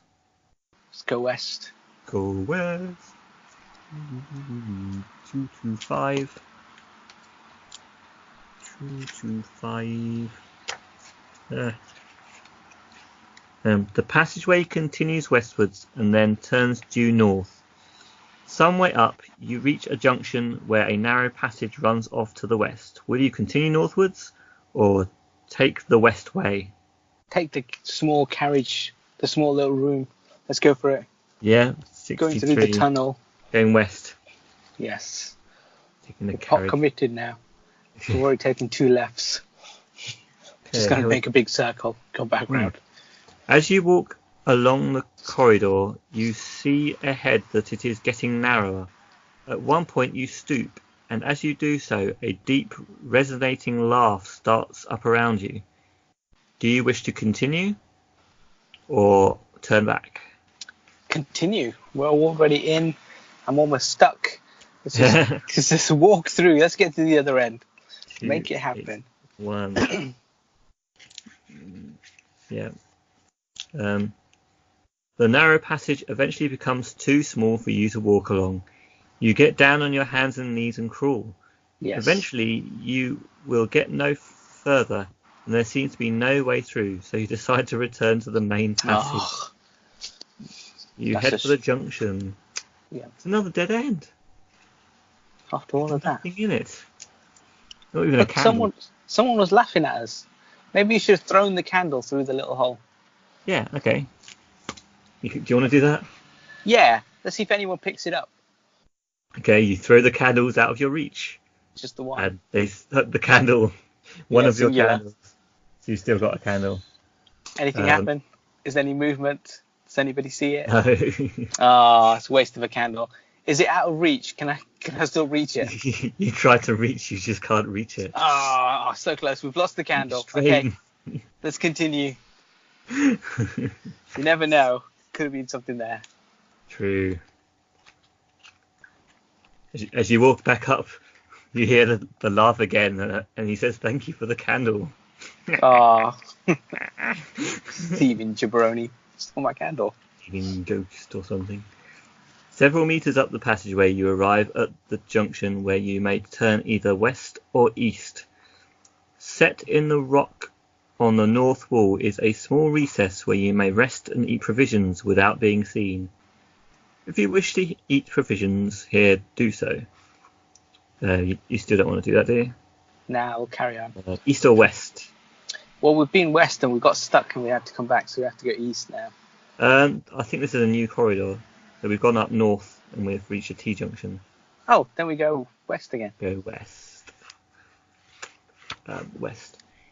18. You walk westward along the passageway. Yes. After 5 meters or so, the way turns northwards. 2 or 3 paces up the passage, you hear a crumbling beneath your feet, and you try to leap back as the ground gives way. Oh, too late. We went backwards. Yeah, it was jumping backwards. Test your luck. So what's your luck? 10. You need to roll 10 or less, and afterwards you lose a point each time. So that's what you get. Oh no. Oh, that's good. You rolled 3, so you're lucky. Yes. But you're down to 9 luck because you lose it every time you test it. Let's see. If you're unlucky, blah blah blah, you would have lost a stamina point. If you're lucky, you better head back to the junction. So you were lucky, so you get to head back to the junction and go east, I guess. Let's go east now. 2, 6, After all of that, there's nothing there. Nothing there. Send us down a dead end. Continue east 3, 4, 5. 3, 4, 5. You follow the passage eastward for several meters, then it turns to the north. Shortly you reach another junction where you may either go straight on or you may turn right into an eastward passage that soon turns north. So you can take the eastward passage that turns north. Okay, 311. There's a lot of turnings around here, and a lot of passages. What was it? 311. Yeah. 311. Ooh, is that picture? There's a picture of a room with, it looks like stars and stuff on the floor. Oh, stars brilliant. And hands and hexagons and stuff. Okay, the passageway ends in a door, at which you listen but hear nothing. Trying the handle, you find that the door opens to reveal a large square room.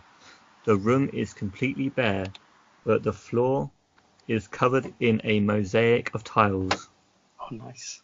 2 shapes stand out on the floor, star-shaped tiles and hand-shaped tiles.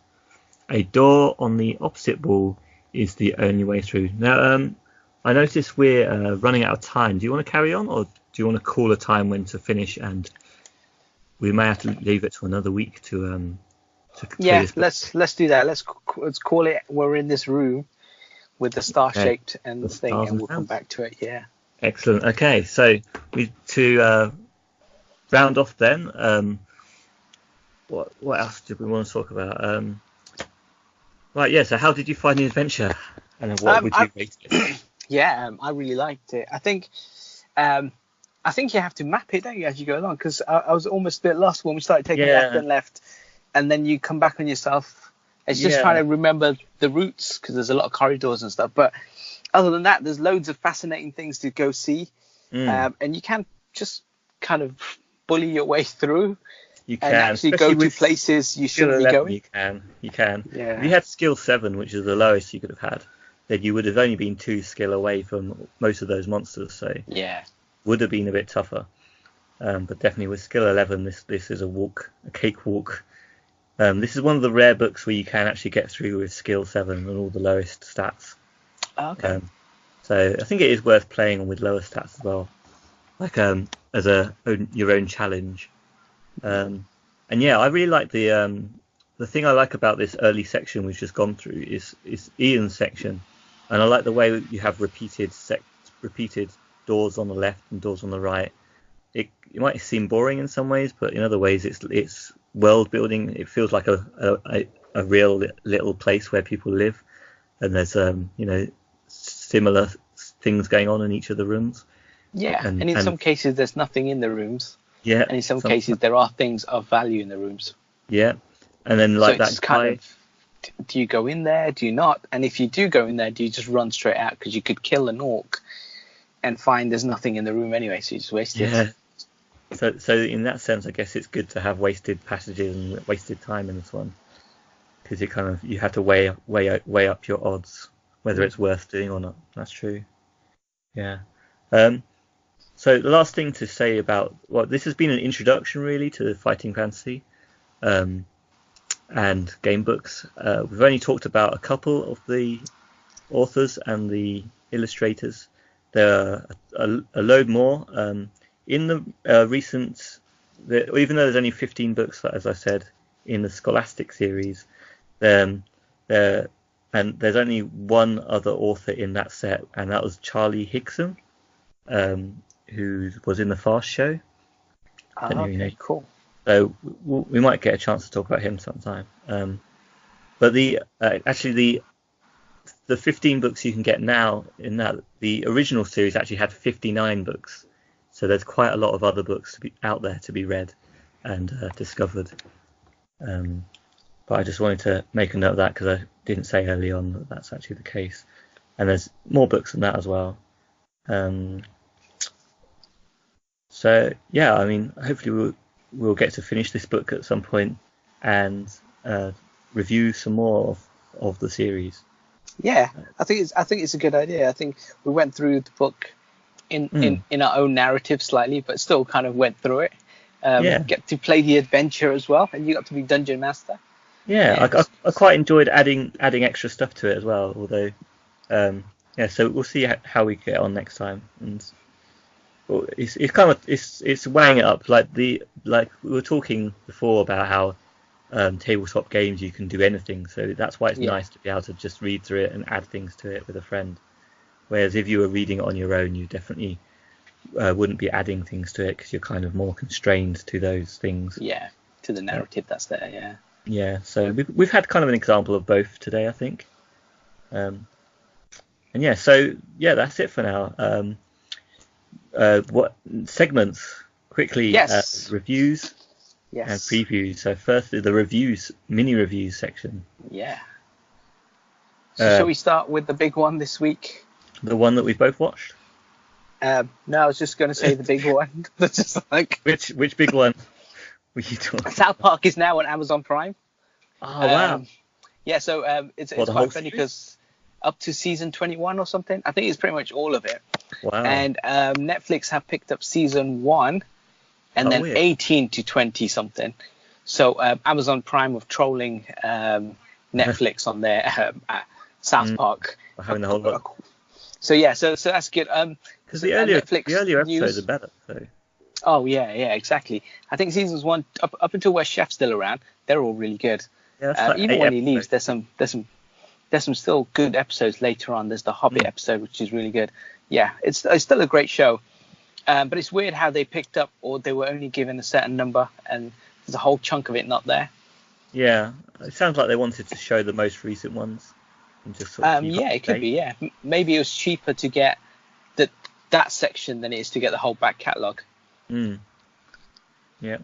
Other streaming news: Netflix have bought Jerry Seinfeld's TV show Seinfeld up until 2021. Okay. So Excited that's for big. that? Oh yeah, I love Seinfeld. Haven't Okay. seen it in so many years because it's not been in the UK streaming service wise. So definitely going to watch that. Yeah, I remember it being okay, but I haven't seen it in a long time, as you say. Yeah, so I'll have to start watching that and just seeing if I still enjoy it as much as I used to, because I know they've just lost Friends, they've lost The Office, and NBC are creating their own streaming service now. Okay, so they're keeping all the good things. Yeah, for they're just pulling back all their stuff. So Netflix are losing a lot of stuff, so they're out acquiring things as well. That's a shame. So yeah, it'd be interesting to see what happens in a few years, how these streaming services kind of segregate, or do they come together and they start offering things between themselves again? I imagine so. I imagine they would all segregate slowly, but then they'll end up doing deals where you can maybe sign up to several at once. Yeah. Something like that, because otherwise you don't want to sign up to every single channel yourself. No, it's too expensive. Also, a big thing. If anyone's got a PC and wants to get hold of the Batman video games, so this is Arkham City, Arkham Knight. Okay. I think Arkham Origins as well, and the Lego Batman, free of charge currently. You go to Epic Store, just register an account, and you can have the entire, I think it's 6 Batman games free of charge. Catalog. Nice. Yeah. Free of Excellent. charge. Get your hands Good on news. it. That's the big one. Yeah, that's the big review. That's the big one. Okay, the big reveal. Okay, anything else? Anything you've watched or played this week? I watched something called It Chapter 2. It's Chapter 2. Okay, what's that about? It's a small indie film that no one's really talking about. It's getting a lot of buzz for Bill Hader's performance. All right. He plays a grown adult. He used to live in a little town called Derry. He revisits it after 23 years. And it's kind of a coming of age. He's come of age. He's grown up, and we kind of see what's happened to him. But it also bumps into a few of his other friends as well while he's there. And then they get, there's a little adventure that happens off of that, spins off of that. And sounds interesting. It's 3 hours. It's quite a long film. It sounds boring. It is. Okay, so I saw it as well. So talking about it, what did you think of it then? Okay, so it's long. I just recently on Amazon Prime, again another shout out to streaming service. It Chapter 1 is currently on there. So I was just watching It Chapter 1 after I watched Chapter 2.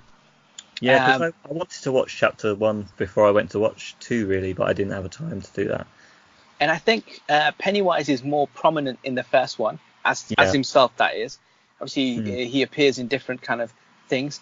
There's more jump scares. He's not scary because whenever they do, like when he kills Georgie, it's that CGI mouth with all those fake teeth. All that stuff isn't scary. He runs and then he leaves them alone. He's chasing. He doesn't really have any power to kill them, does he? No, he's feeding off their fear. Children rather than the adults, and the adults seem to be safe anyway. Yeah, he's feeding off fear in the first one, and then there's the Loser Club. But he kills other kids, but he never kills. So I was watching it a second time and just thinking, he's so close to. Why don't you just kill that kid? Like he kills other kids. Like he has no problem with killing them. So why is he kind of Is it because they face their fears and they? But that's at the end. He doesn't know that, does he? Maybe they're doing it a little bit inside. Maybe they're prepared to face their fears.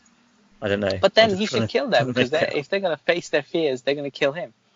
And anyway, so yeah, it's okay. It's not great, but then the ending, the first one ends in kind of in an okay way because they start swinging that bat around, don't they? And they kill him. That's kind of the end of the first one. Spoiler alert. So the second one, they've gone away. The acting of the adults, like James McAvoy is such a good actor, but with that stutter, it doesn't suit him, I think, because he's such a good actor. If he just performs normally, he'd be incredible. That's a bit odd, wasn't it? Yeah. Jessica Chastain's good. Bill Hader's amazing in this film.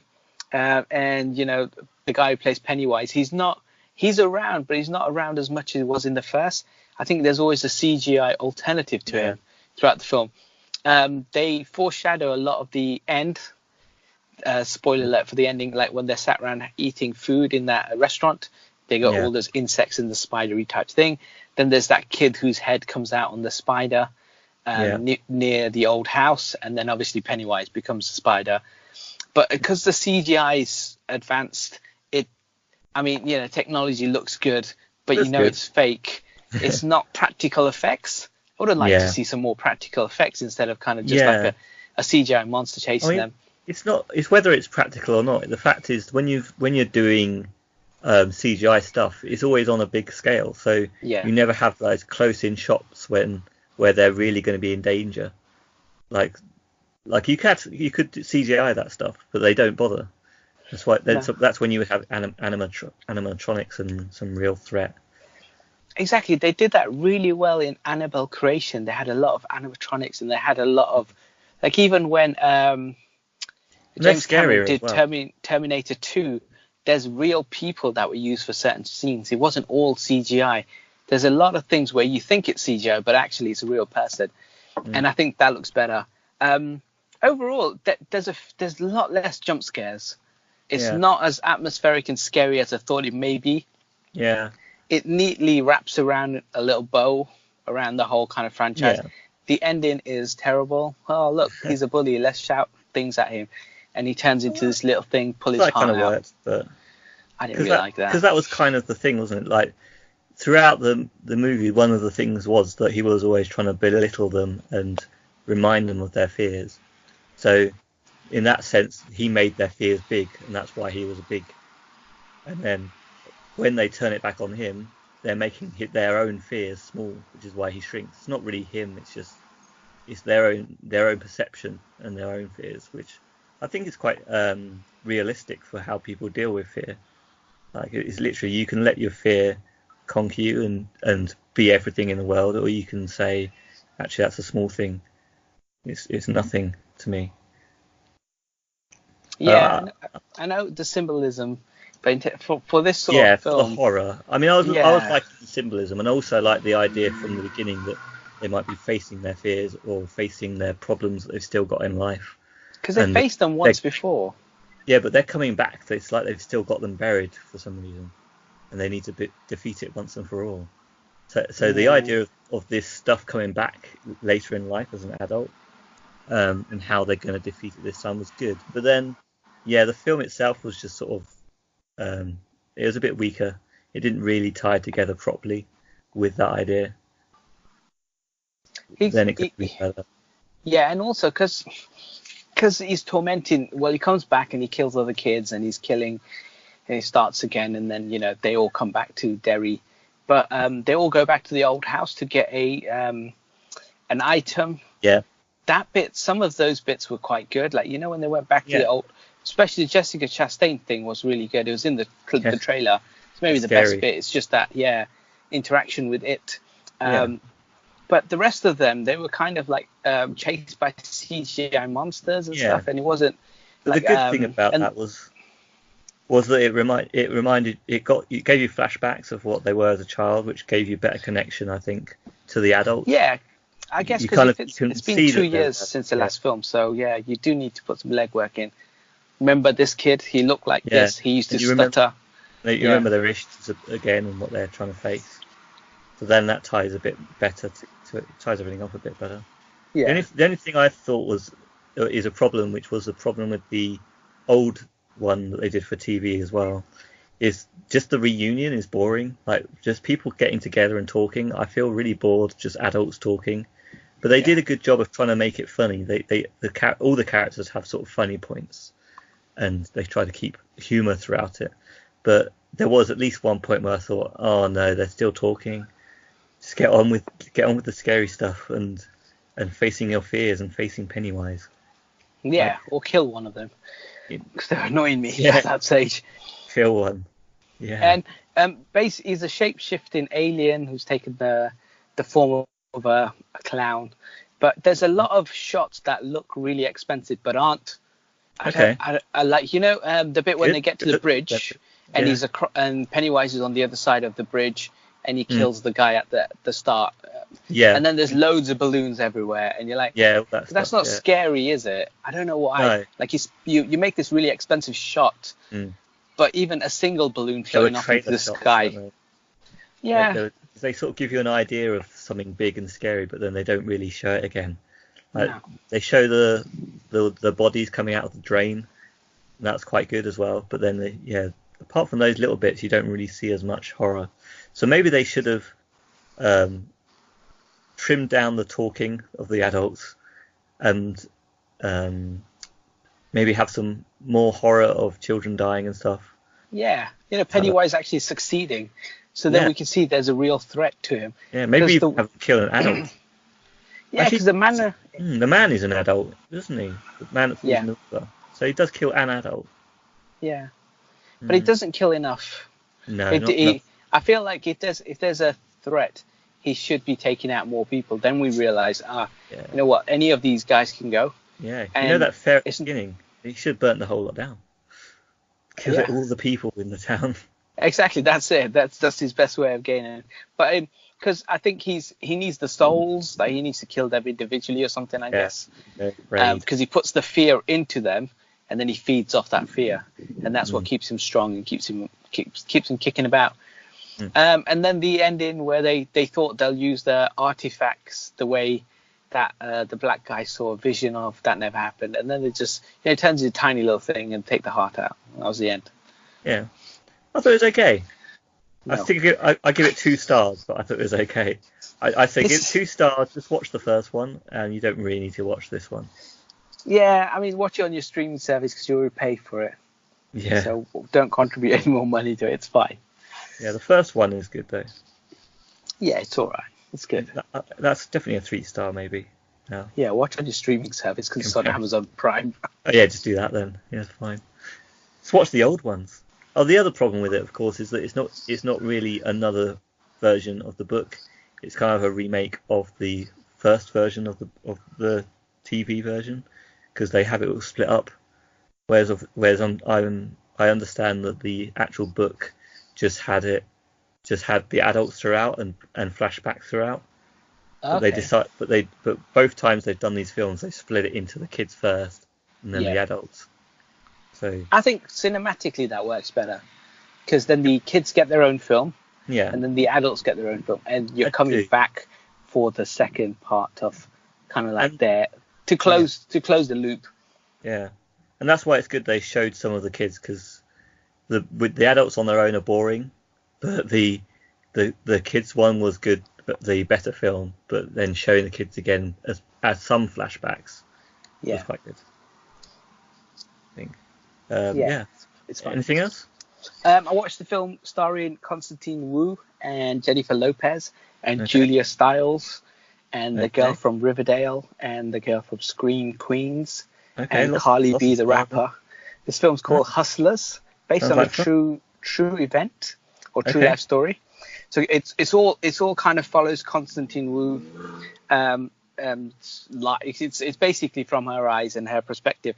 And I think that's why she's top biller on this. And also she's in a huge hit TV show, Fresh Off the Boat.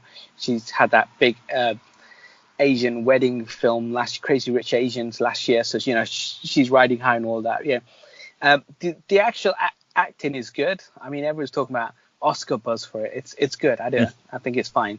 It's good acting. Yeah. I mean, there'll be other films and stuff that come out which will have incredible acting. But it's good. I mean, maybe it is Jennifer Lopez's best performance she's ever given. They're basically they're strippers, and then it's about when they're making money and how they increase their income. Yeah, I saw the trailer. And then the bank crisis happens, and so the bankers stop coming, and they're not making as much money, so they come up with a new hustle to try and get the money from the rich bankers and the rich lawyers and that sort of, and that's what the film is, Hustlers. They're trying to make us another income stream. The untold story of the recession. Yes, a different take on the recession, right? So all these rich bankers were making millions, and they still are, and it seems like there's no repercussions for them. Loads of small independent businesses lost real money, houses, everything. Yeah. But the wealthy stayed wealthier. Yeah. And this is a story about kind of like these ladies who then take money from them. So they were just basically they came up with a way of maxing out their credit cards, getting a split from it from the strip joint, stuff like that. And they initially have they come up with this. They come up with the idea. Jennifer Lopez, Constantine Wu's on, the girl from Riverdale's on board, and the girl from Scream Queens. They're all on board, and they start doing that stuff. And it's just following that, and then see the cracks in the relationship. Yeah. And you see kind of how they then start to do another hustle because that hustle doesn't work, and people start to get and stuff like that. But it's actually a good film. It's an interesting, different take, and it's good that there's a female-led film that's coming out now, because there's been so many kind of like male-led, It's about time. This world is too chauvinistic. It's about time we had stories about strippers. Exactly, but also the main leads aren't white. So Julia Stiles is in the film, but she's a reporter and she's got a minor role. The girl from Riverdale, again, she's white, but she doesn't have a major role. So it's quite a diverse cast as well. Yeah. It's interesting that they use none of there's musical artists in the film, like Jennifer Lopez, Carly B, but they didn't use any of their songs throughout the film. So when you walk into Strip Joint, there'll be a song on the background, but it's none of their songs. Yeah. It's other stripping songs. It's cool.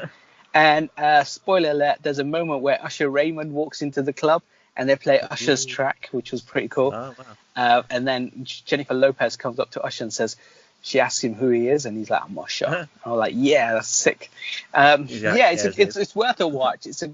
There are some funny bits in. Don't expect it being a comedy. It's funnier than Happy Time Murders. It looks funny.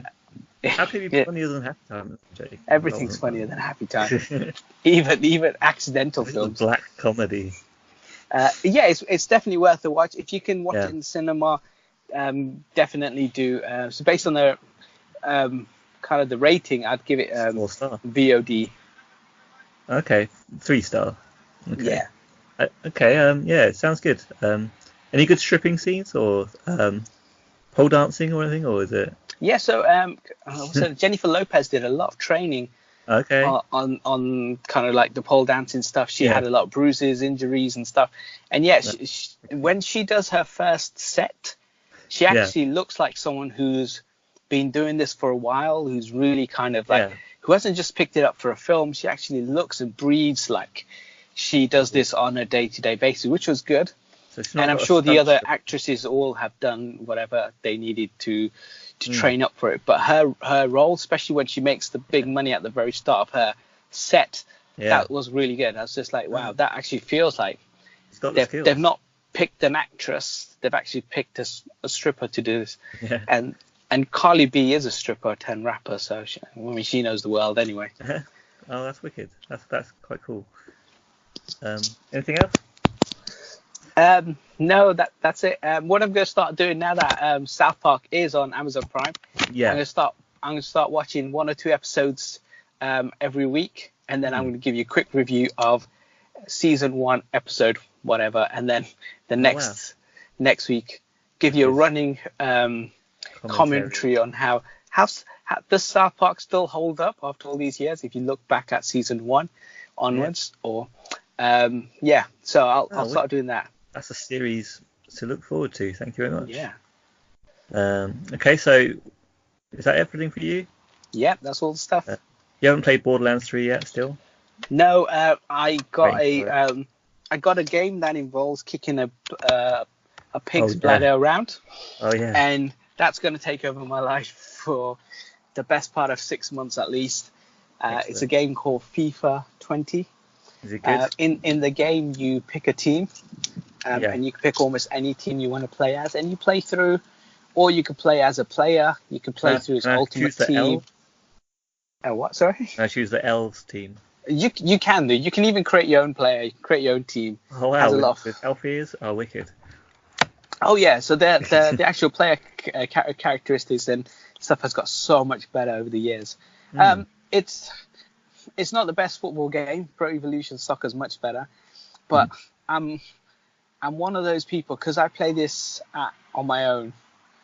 I prefer to have the game completely done with all the licensing, all the football kits, all the players, everything done, while the gameplay isn't as good. While there's another football game which the gameplay is much better, but it doesn't have the official licensing, doesn't have the official leagues and stuff. Well, so kind of it needs to have is lots of customization, and then you can just make up all the characters yourself. People make mods and make patches for the PC, which is easy to do. They make mods and stuff for the PlayStation, but it's a bit fiddly to get it down. You have to download it, put it on the hard drive, run the patch thing, and then it's a bit more fiddly. You have to take the hard drive out and do stuff. Yeah, it's not worth it, or it is worth it. I don't know. I just never got around to doing it. So I'm now all about FIFA for the next umpteen months. By that time, Borderlands will be cheap, so I'll get in there. And we'll play it. I'm keen. I'm really keen to play Borderlands 3 when it's cheap. When it costs under a tenner, then I'll play. Yes, with all the DLCs. I'm a die-hard cheap fan. Okay, so I brought River City Girls, which I talked about last week and maybe the week before. And it's an okay game. I wouldn't say it's a great game. It's a budget game, so £25 brand new is a budget price. But I would say probably leave it till it's £10-15, just because it's an enjoyable game, but it's not got too much to it. Okay. It was quite hard at first, but then I realised you could actually use items to heal yourself during the boss battles, and it suddenly got easier. And you can cheat. Yeah, like if it didn't have that, I would say it's a high challenge, and that makes it a good game. But I think the fact that you can heal yourself in the middle of a boss battle kind of makes it a bit weak. So yeah, that's River City Girls for you. I gave it a scathing, wonderful review there. Assassins of Valencia I was playing last week. I got back to it this week, and I died instantly on a paragraph. Assassins of Valencia, a game book. So yeah, I haven't gone back to it yet, but I got an instant death. Okay, so anything else, or should we move on to previews? Yeah, move on to previews. Okay, what have we got in preview land? Well, I'm going to download the Batman games, which are free, as we said earlier, and I'm going to start watching South Park, so we can do some reviews, see if it holds up. Oh, wicked. Okay. I'm quite interested in Ad Astra, because it's a movie with Brad Pitt in it, just because Brad Pitt's pretty cool. I like Brad Pitt. But yeah, we'll see if I get around to doing that.